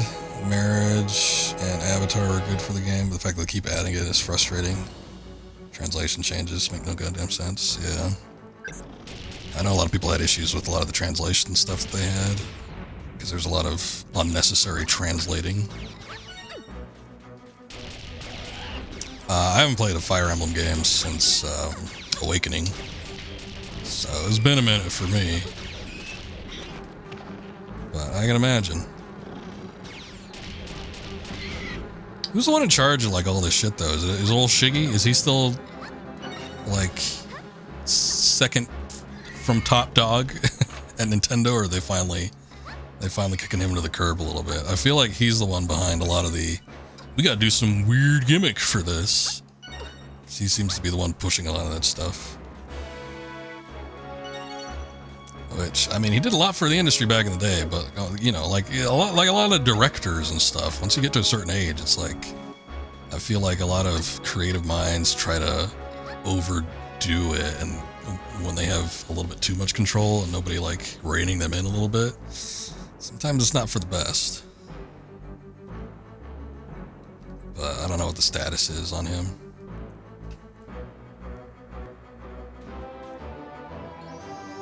Yeah, so it is him. Shigeru Miyamoto. No! Get up!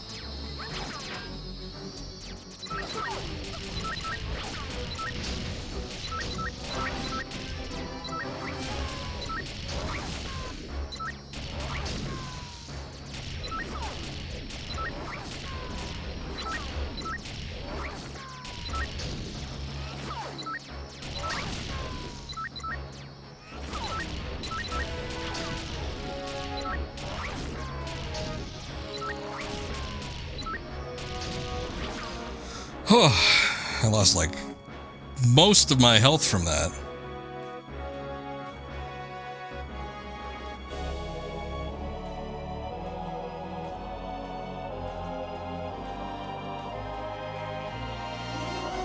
It's not the... Oh my god. I can't read chat. It's not a good place to... like strafe shot. Not the Capcom Mega Man guy? No, the Capcom Mega Man guy is Inafune. Keiji Inafune. I don't think he's ever worked for Nintendo.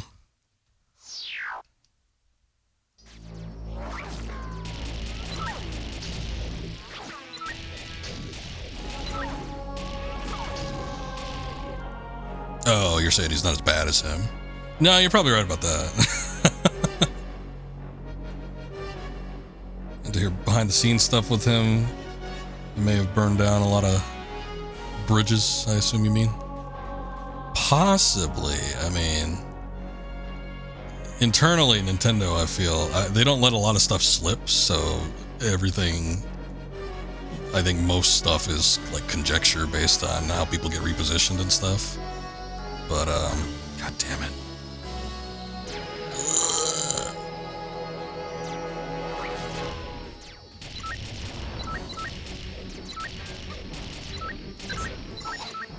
No. Wrong one. God, I hate that the grenades are like part of the pistol lineup. Or the gun lineup. Great. I like how the health just like pops up. I'm like, oh, there it goes. Red key required. Okay.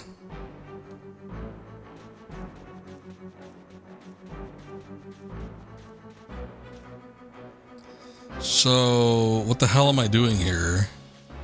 If I can't even open that door. And the good thing is I haven't died yet, I don't think, so... I mean, we've come all this way, enemies don't respawn unless you do a continue. So even if I do happen to die, at least it's the first death, but still, this section sucks. Oh, and there's health over here, so I guess that's kind of good. It's not going to restore me all the way, but it'll give me something.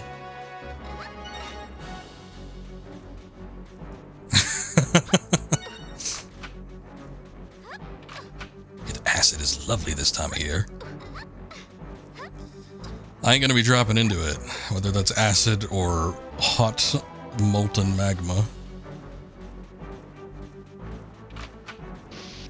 I don't know if that would just like kill me outright, if they'd give me a little bit of damage and put me back up top, or if they just like say, nah, that's worth continue. I don't know where to go for the key card though. I guess there might be little doors down here. Let's see. Oh, this is one of the doors that you need to shoot. Okay. Get the little doom. The doom riff.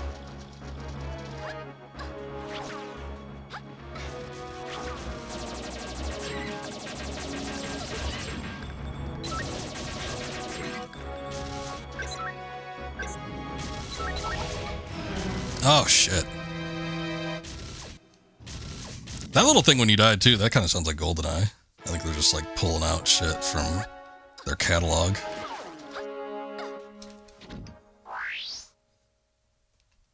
Pass off the pain, or if you're lucky, faint instantly. It's worse when you're alive while you dissolve. Yeah, the old Sarlacc thing. Oh, there we go. At least the grenades came in handy. I'm just talking about strictly from a gaming sense. I mean, yeah, falling in acid would suck regardless of the position that you're in, but I don't know what it means for me as a video game character. Are you an enemy? He's like taunting me. What are you taunting me for?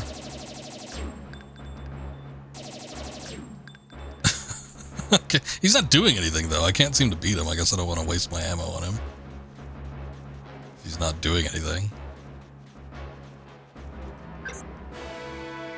Oh, okay. I have to approach it from the other side. Found the plasma shotgun. Alright. Well, now she's fully caught up with Juno. We have all the weapons. I'll throw a grenade at him and see if it does anything. Shit.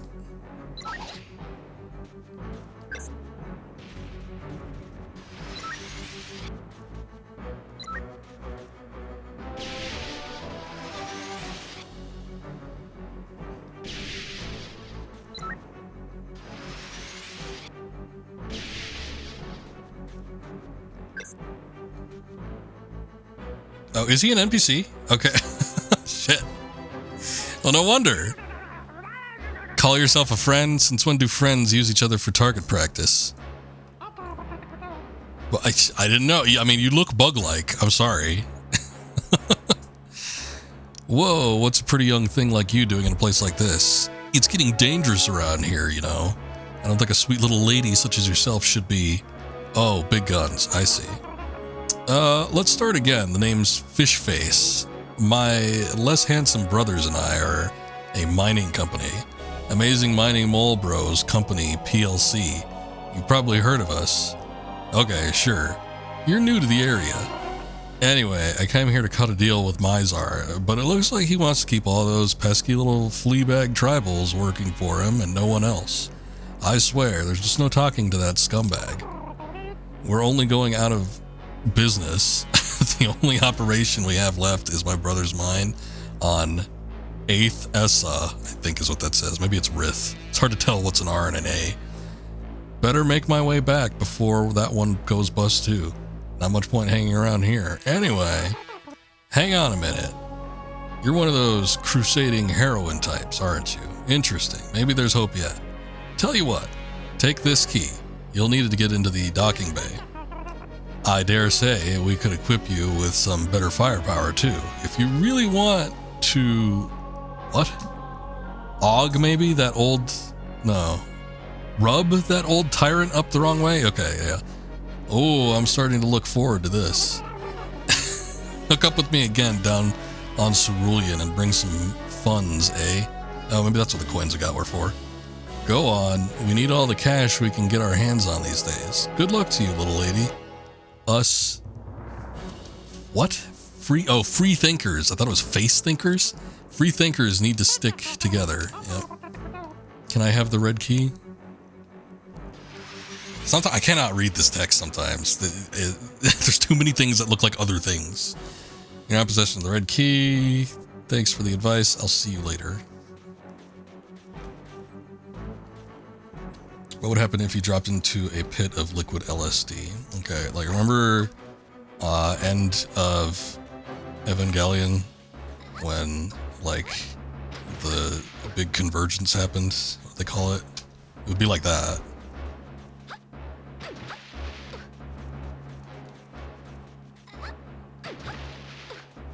And everybody would start sharing each other's thoughts. It'd be weird. You got the red key. I don't remember. There was that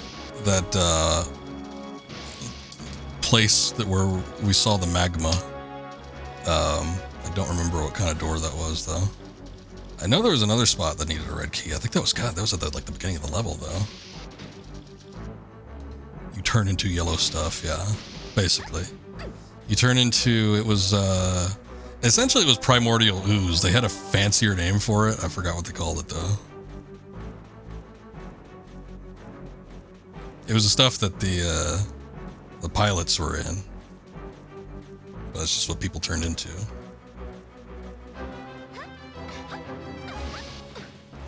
Honestly, it all looked like a big giant pile of piss.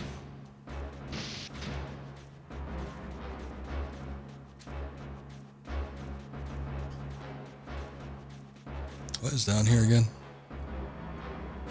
Okay. Nothing that'll outright kill me, I think. Oh, green key required. Shit, maybe it was a green key that I saw earlier. That might have been the one that was at the beginning of the level. Never mind. Okay, I'm gonna go back to the acid vats, and we'll see if maybe that... Oh, see, there was a red key door right there. Maybe that's what I saw. But yeah, I think the ones like way back there are probably the green key.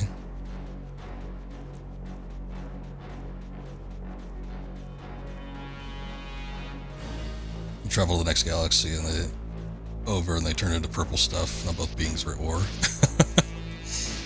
I don't think you're a Star Trek watcher, but at the end of, not the end, but like near the middle of Deep Space Nine, there was the Dominion War saga, and the opposing force were changelings, and they lived, like their base form was just like orange liquid.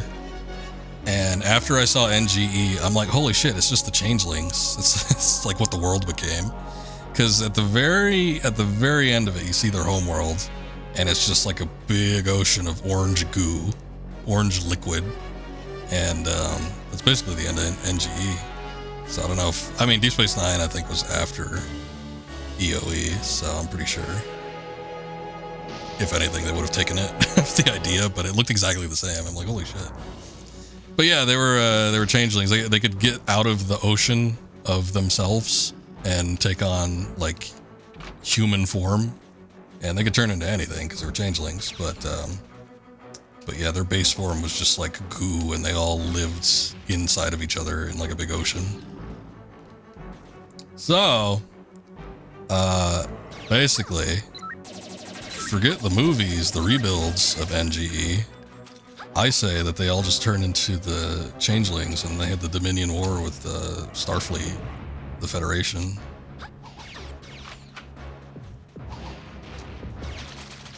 Sounds pretty gay. Maybe a little bit. Oh shit, no! Oh no, you're gonna kill... Okay, never mind. How do I get over there?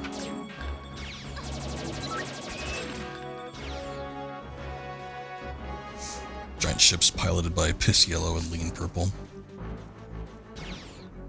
Something like that.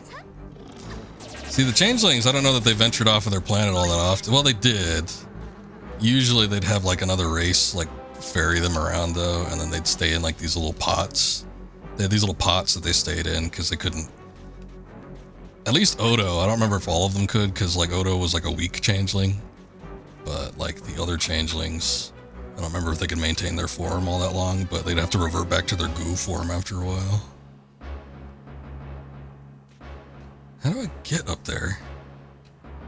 I don't know if there's a way to bring that down or not. Shit. Oh, God. Oh, no. That was a little bit of damage.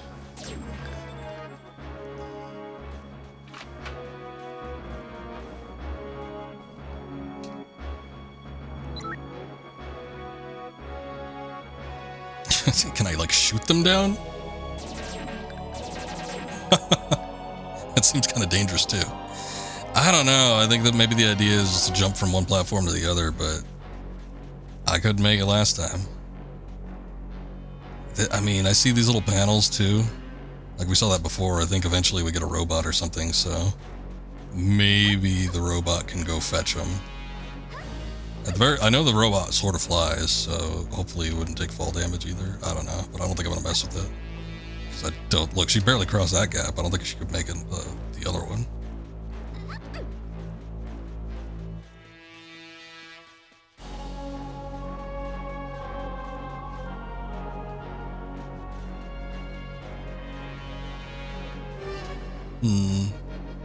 No!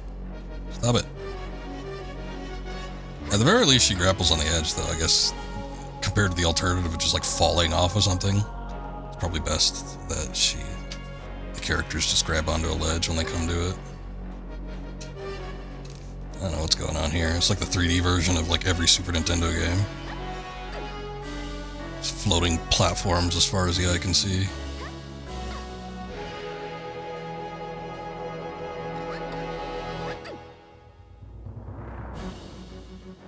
Shit.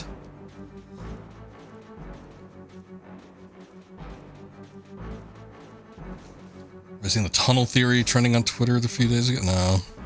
Honestly, I don't get on Twitter all that much. Or any social media. The only time I'm on is if I need to post something, which is rare. I don't even like doing that. And then I'll get on. I'll like browse a little bit just to see if like anybody I follow posted something. But then that's about it. If there's something else that like pops up in my timeline or something, I'll take a look at it, but it's not often. Sane man. I try to be. I can't stand social media though. I get no enjoyment out of it. Like a little meme or a joke or something, like you know, I find funny, but I usually get most of that via like other people posting it. And then I'll be like, huh, yeah, it's pretty funny, but I won't go out and venture and look for it myself. I've been rotted from the inside out. I think I'm just too old. I don't know. I guess there are people that are older than me that get all hooked up into social media too, but I feel like, I don't know, a lot of people that are like my age kind of don't enjoy it all that much. But yeah. But anyway, no, I don't know. I have not seen anything on this tunnel theory. Explain it to me.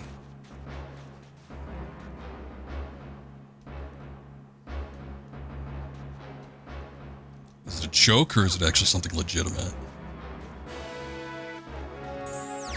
Oh, I got you. Oh, a little bit of health too. Single unit Gemini, not that great. Shotgun capacity increased. Yeah, I don't really like the shotgun though, so I don't know if that's gonna help me out that much. But you know, shotgun capacity is pretty damn bad to begin with. So. Oh Lord. Oh no.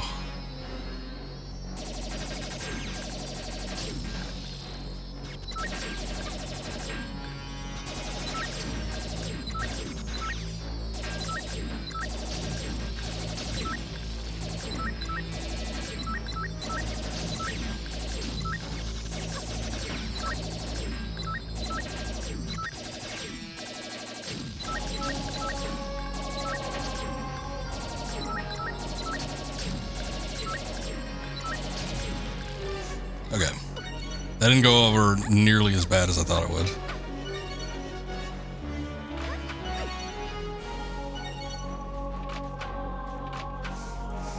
There's a manga that used it to save a clearly dead character. You can be sliced and not get hurt due to all the particles being in the right position. Oh, I see.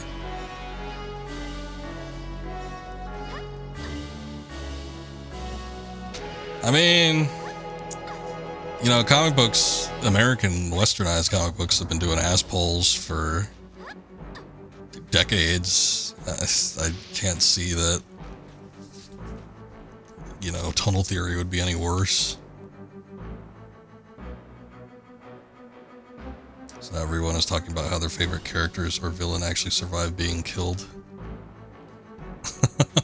It could happen. Hey! Managed to break through. Picked up the green key. I mean, how, like, you know, even back in the day, the way, like, I remember a lot of, like, anime, manga, used to bring back characters was to, like, make a mecha version. Shit, they did that with, Frieza in Dragon Ball. Like, he clearly should have been dead on Namek, but they found him and put mechanical pieces on him, so he lives again.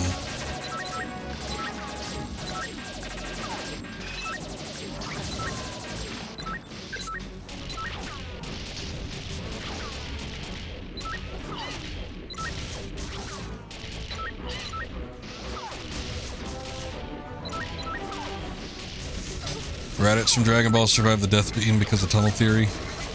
Because it's still possible. I feel like Raditz got the short end of the stick. I guess a few of those other Saiyans probably had it pretty bad too, but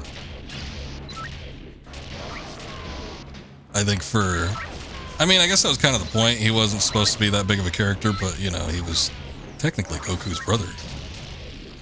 He was just there for like a hot minute.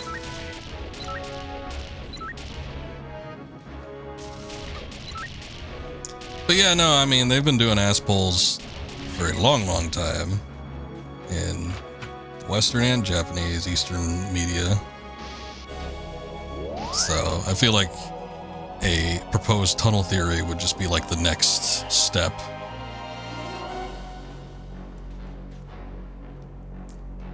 No one cared about Nappa. I cared about Nappa. No, I didn't really. I thought Nappa was kind of funny though. Is he the only bald Saiyan? He must have just had not, like, anything going on. I feel like the Saiyans took pride in their hair.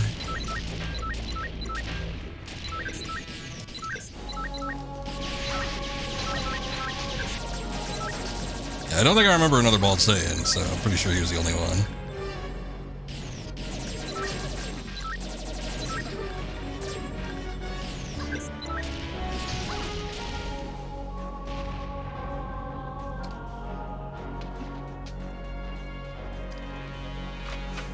Either way, yeah, I don't know. It doesn't really matter. But, yeah, I could see where people might get peeved.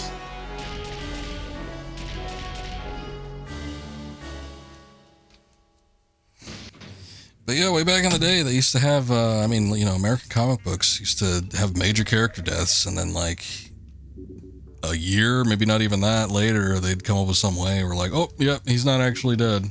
Haha.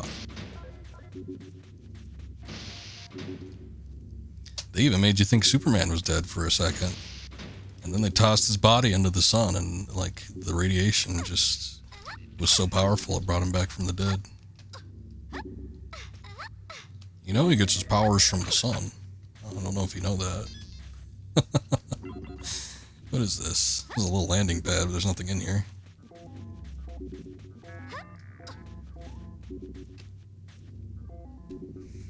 The manga makes it since it was the person who's probably the luckiest person in the world. Oh, okay. That's kind of like their character trait. It's just they're like super lucky or something. I guess is what I'm taking away from that. Did we like do a full circle? I think we did. This is where we started, right? Okay, yeah, this is where we started. I see the crate back there from the gun that we got. So this was the green door I was thinking of. Oh, shit. Oh, shit. Oh, shit. Oh, good. That was fairly easy for a shield guy. He just kind of stood there.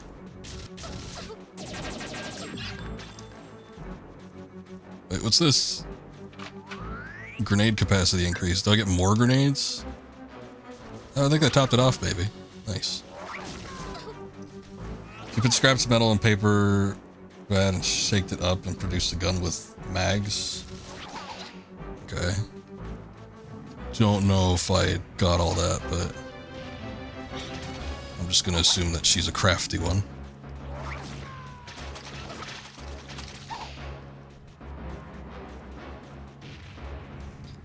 Well, the grenades almost seem like they have a little bit of tracking or something, so that's nice.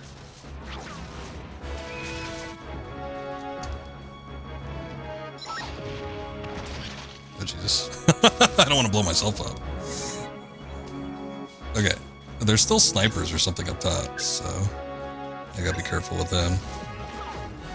But we took care of all the shield guys.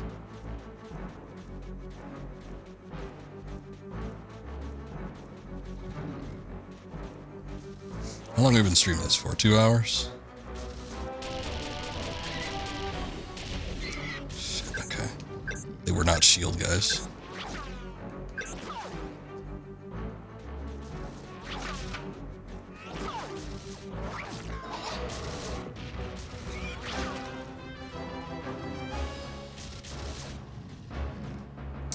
I'll do it later.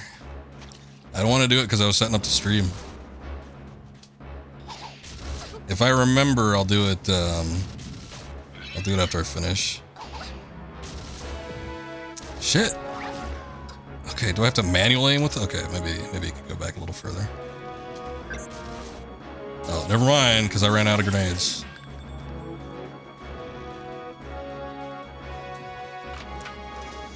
I don't think they were topped off my grenades, maybe. After they increased the ammo capacity, I think I might have just had 10. Well, maybe not. Maybe they put it like to whatever your on-hand capacity could be, not like the total capacity. Because I know I used some earlier. I'm a little bit worried. We saw that the door opened up or something. I don't kind of want to leave these guys unkilled because I might need to kill them in order to open up a door later, but I don't know for sure. I'm running out of health though. I gotta be careful. I'm gonna run past them because they're really hard to beat if you don't have grenades. Oh, full machine gun ammo then, that's nice.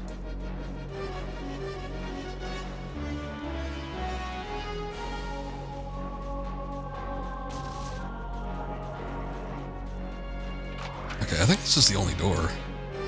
There was something in the middle, right? Or what is that? I don't know what that is. Oh, we just cleared the area. Okay, that's fine. Jeez, 10 remaining on the tribals. Good lord. I have no clue where they were. There must have been a door or something somewhere. Because goddamn, that's a lot. Again, I'm not really overly concerned about it, but jeez.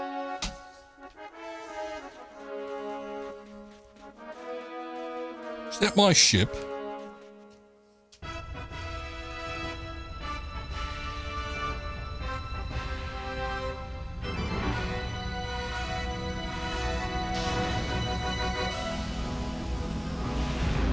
Boom, there she goes. Ah, yes, the Star Wars shot.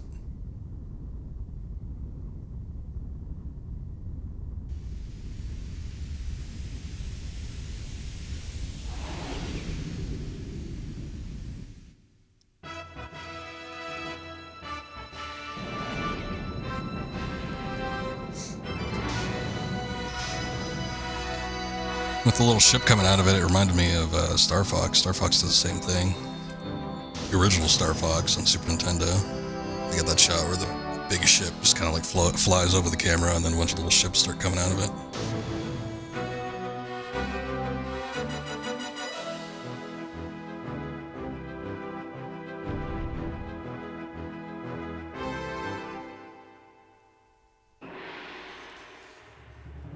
Hmm.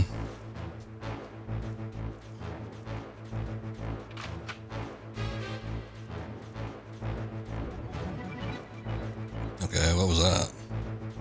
It looked like a little shiny taco. I don't know what that was, though. We increased machine gun and pistol capacity. That's nice.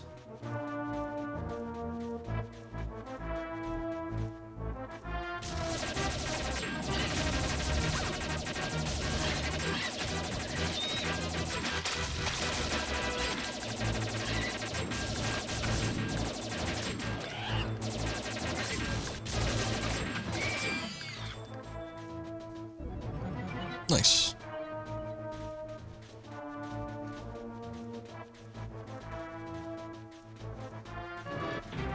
I have been enjoying the soundtrack in this game. Has been nice. It's different sounding. It sounds definitely to me like they're trying to go for sort of some John Williams, especially with the predominance of the horns. There's something else mixed in there. I said sounded like there was a little James Horner going on, too.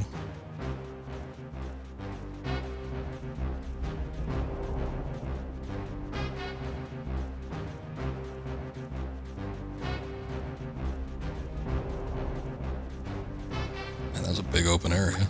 Look, there's another one. Okay. I wanted to get up a little closer to it so I could see what it actually was. It might have been like a gold bar. It might be currency. I'm not 100% certain, though. Like, what do we got here? Health weapons. Tribals inventory. Okay, let's see what inventory has. Is there anything that looks like a gold taco? Oh, yeah, no, I think it is gold. It just says objects? I can't, like, select them, though. Okay. Oh, whatever.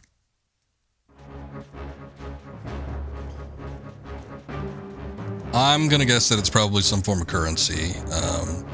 The slave trader, miner, company owner that talked to us before said, you know, he needed cash. I assumed that the coins would be that, but we haven't seen too many coins either. So I don't know what I'm gonna end up paying him with. But the coins might be part, or the little gold bars might be part of it. Who shot me? Ah, over here.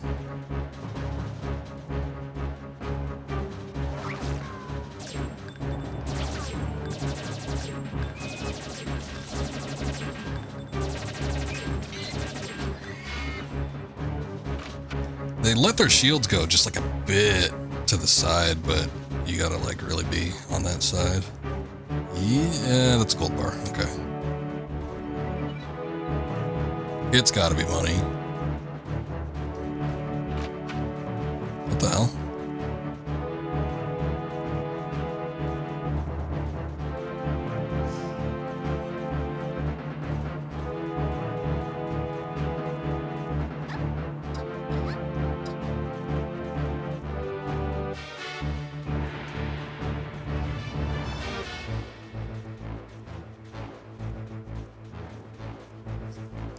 This is a big ass open area. This would almost be like an arena.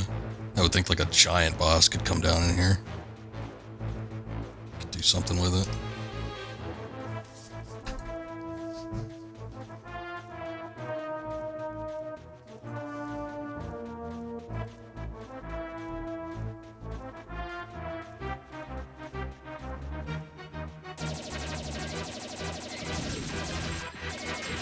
We opened up a door somewhere. I got no clue where that is, though. This area is almost like a little bit too big. I was trying to go in an opposite direction from where I came, but I don't know if... I don't think this is where we came from. I just kind of don't see them, like, putting enemies right there, but still...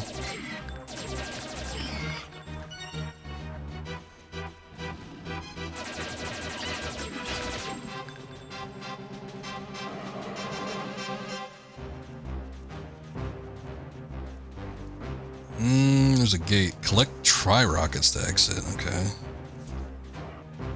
And where are those? Enemies squealing too.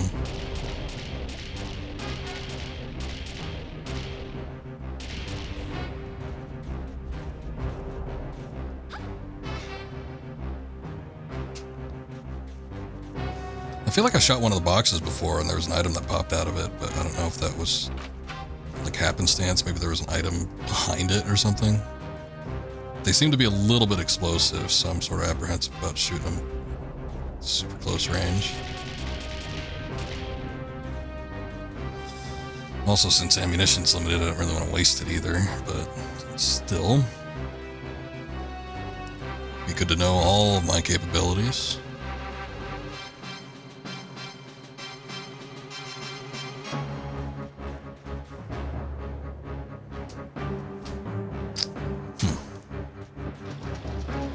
Okay. I just thought I'd check it. I'm like, there better not be any tunnels or anything I need to swim into. That might be a little much. I feel like I saw that drainage pipe earlier, though. Wasn't that the one that had the little gold bar on it? So I think we've already come around full circle. It's just a matter of like getting to wherever that door unlock was, but I don't know where that was. This might be where we entered in from.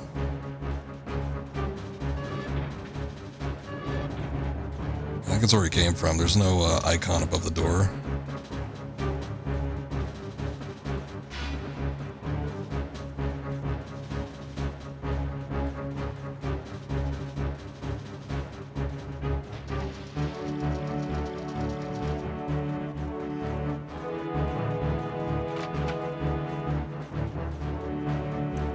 More machine gun ammo.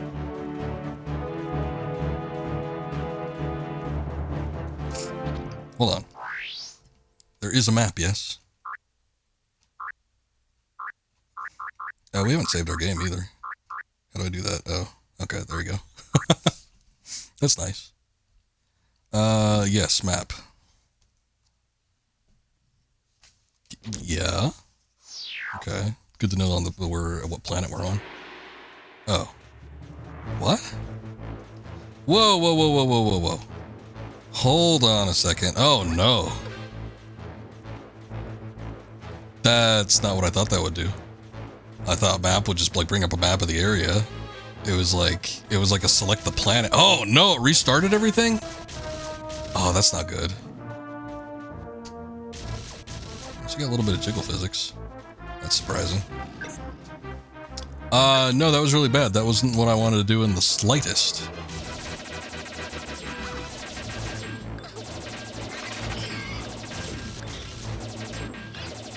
I have to do all of that over again because I didn't know that that's what that option was. I thought it would pull up a map of the area, not just send me back to the planet I was on at the start. Boy, that really sucked. My opinion of this game has changed greatly.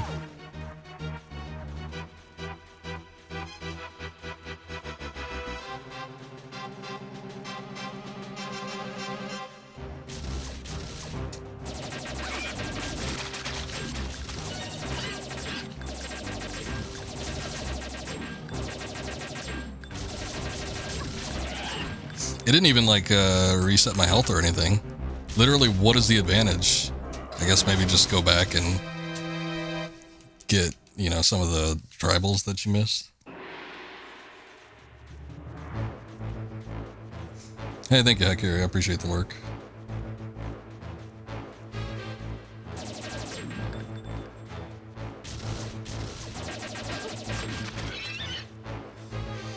Okay. Oh, you know what? Okay, so maybe we needed to go back to the start because there's this door here that's locked. So I think maybe you need to like get all of the enemies in the open world and then come back. Okay, okay. I thought there was a loading screen there too. Like getting into this area, there wasn't. So yeah, this is all part of the same area. So that's what it was. I just needed to go back.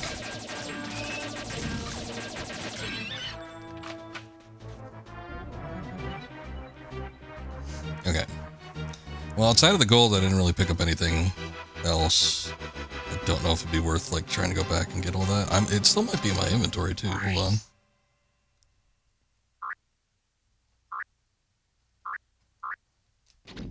Let's see. Yeah, I think it is because there was 2 to start with, right? There are 2 when I looked at this thing previously, and then I picked up a 3rd one. So yeah, I think it saved what I picked up. So I guess at least that's good.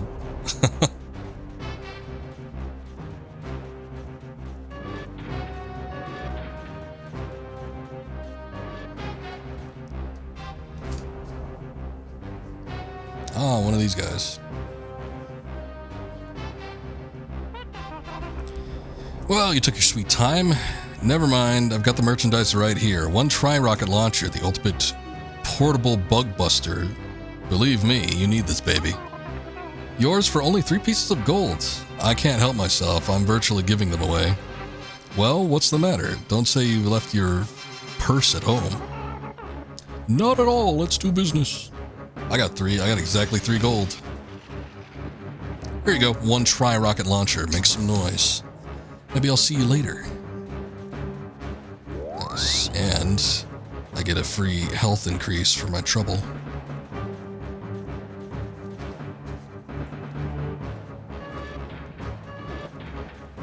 Okay, so we saw traversing the open area here that there was a door somewhere that needed the tri-rocket.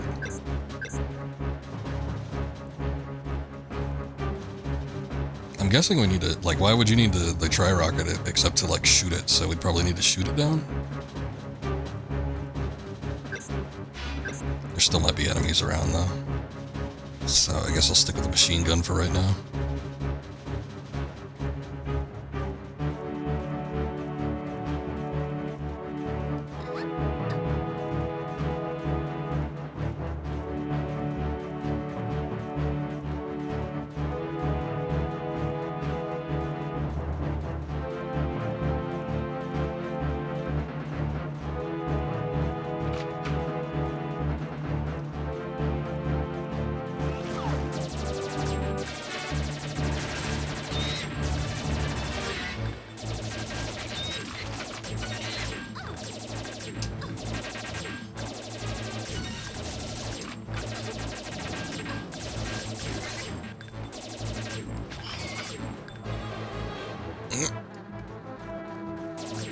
I don't like how they burst into bugs. It's a little weird. Kind of gross. Like they are bugs. They just have like bugs inside them. Oh, we don't even need to blow the door open. It was literally just like locking us. It's like, no, you can't have it unless you have the tri-blaster. Okay. Gosh, man, she ran right towards me. I thought she would have something to say. Bonus feature unlocked. But you don't tell me what it is. Oh, jeez. A hidden 3rd one. Oh, they're just all hanging out in here. Okay. There's that gold piece, too. Oh, it's the yellow key. Okay. There was a yellow key door near the beginning, right?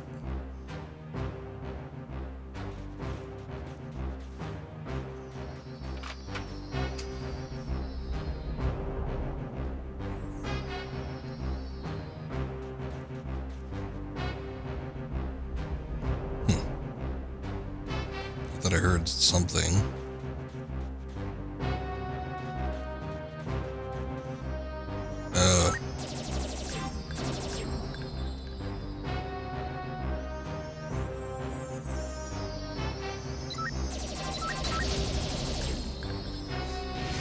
Boy, fighting this thing's like playing Centipede. Or like Galago when they have those bonus levels.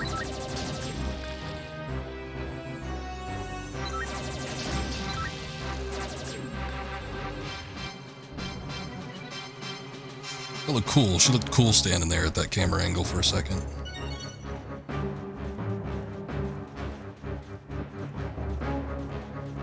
Door's right there, but anything hidden? This is kind of like a complex looking level.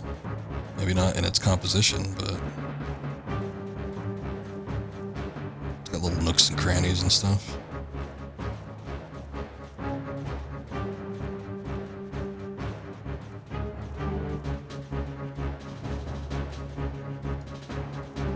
I guess not.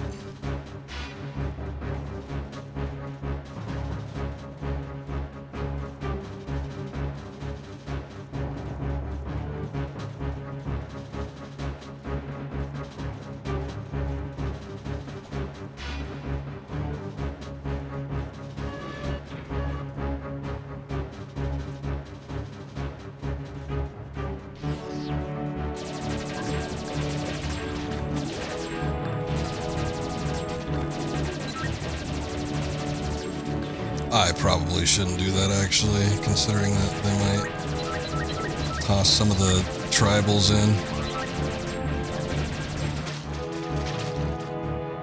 But I did it anyway.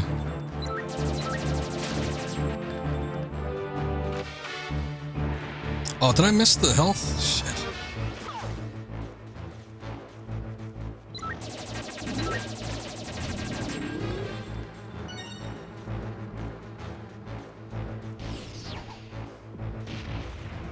Goddamn.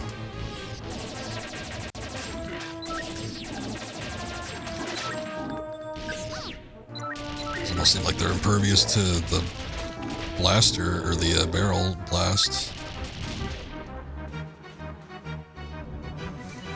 Alright. Well, we took all the enemies out at least. I think I took a chunk of health with me. If I had gotten that purple gem. Missed it at the last second, though.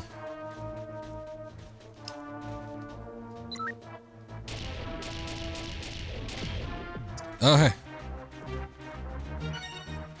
Okay, cool. It might not be a bad idea to destroy some of these then. I guess they're larvae?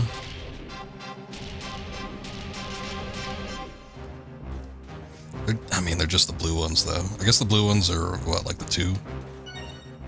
Oh, no, they're the single. Shit. I thought the red ones were the single ones.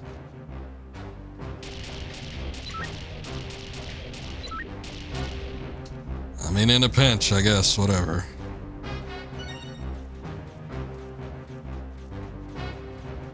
Let me just double check back here. Okay. Can't open this door. Why on earth not?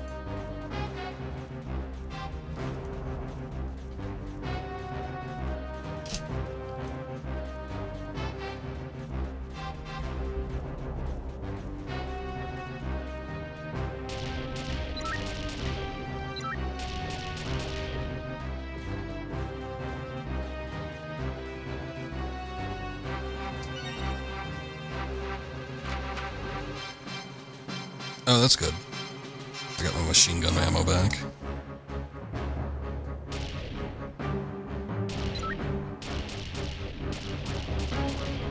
Oh shit. Accidentally shot the gem. Wasn't aware you could do that. Okay, hold on real quick. Let me switch back to the machine gun. It's a little more effective against most things, I think.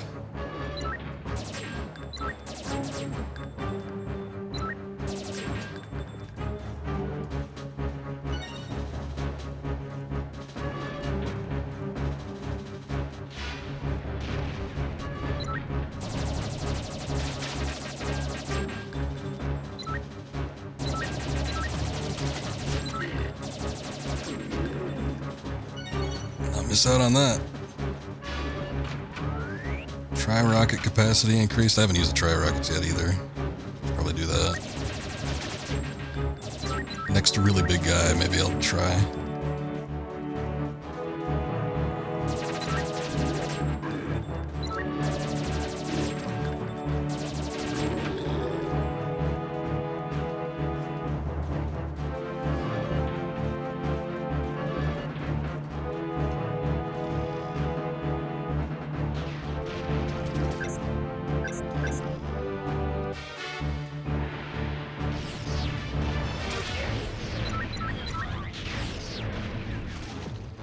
Think I got him.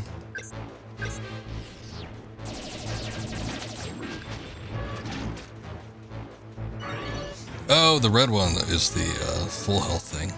Nice. About to get upset because the big one didn't drop a health thing for me.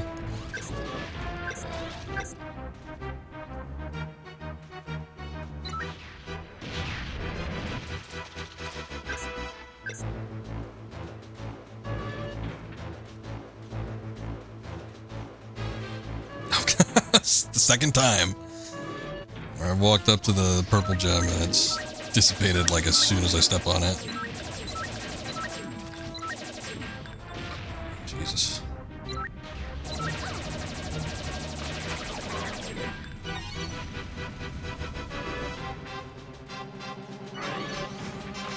Well, they least they're generous with those red gems. Nope, can't pick those up.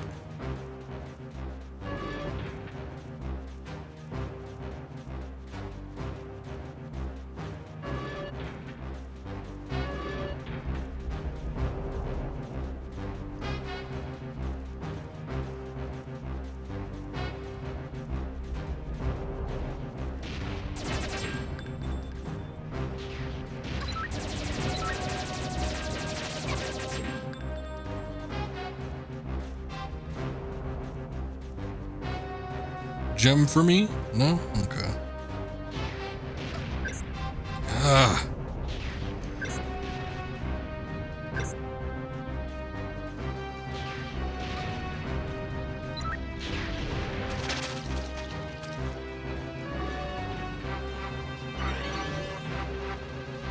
Sick of these ghost containers.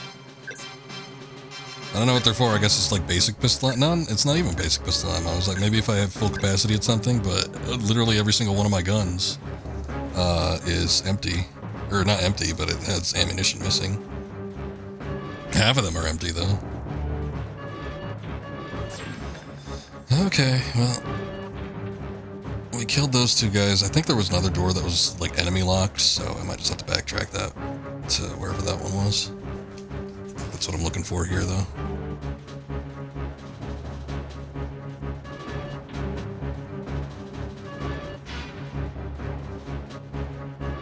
Oh, it was this? Yeah, it was this door, like right next to the other one.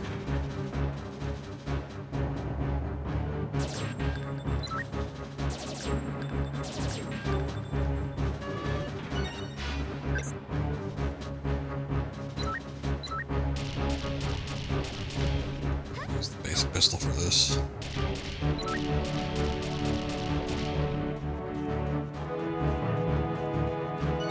Keep shooting the damn gems. I don't mean to. Okay, hold on. Is that level end? Are we already here? Check something real quick, though. Give me a sec. Okay.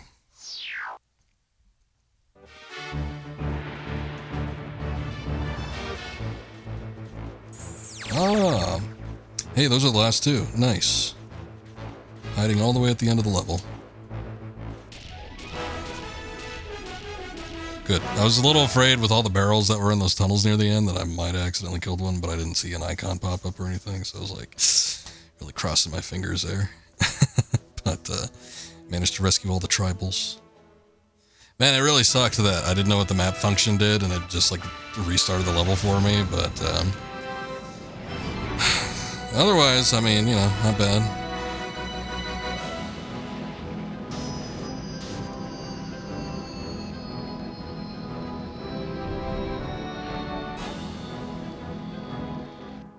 Are we playing this again? No character select. Military base Icker. Okay.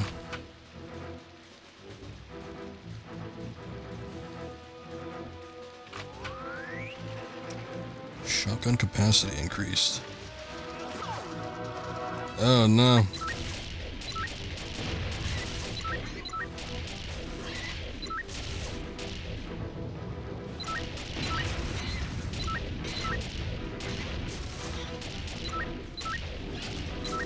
I hear them grunting, but I think they have shields, so I don't know if I'm actually hitting them effectively or not.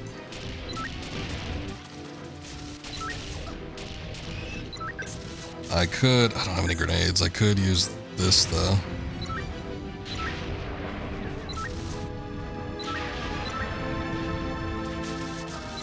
I don't think I'm hitting them. When the targets aren't huge, like those big brutes, yeah, this might not be the ideal weapon. I used 4 though there, and I think I only killed 1.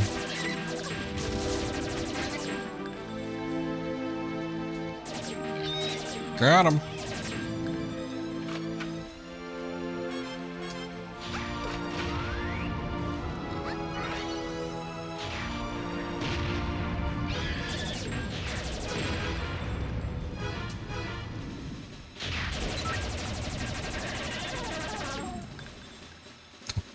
Sounds pretty pathetic for something so big.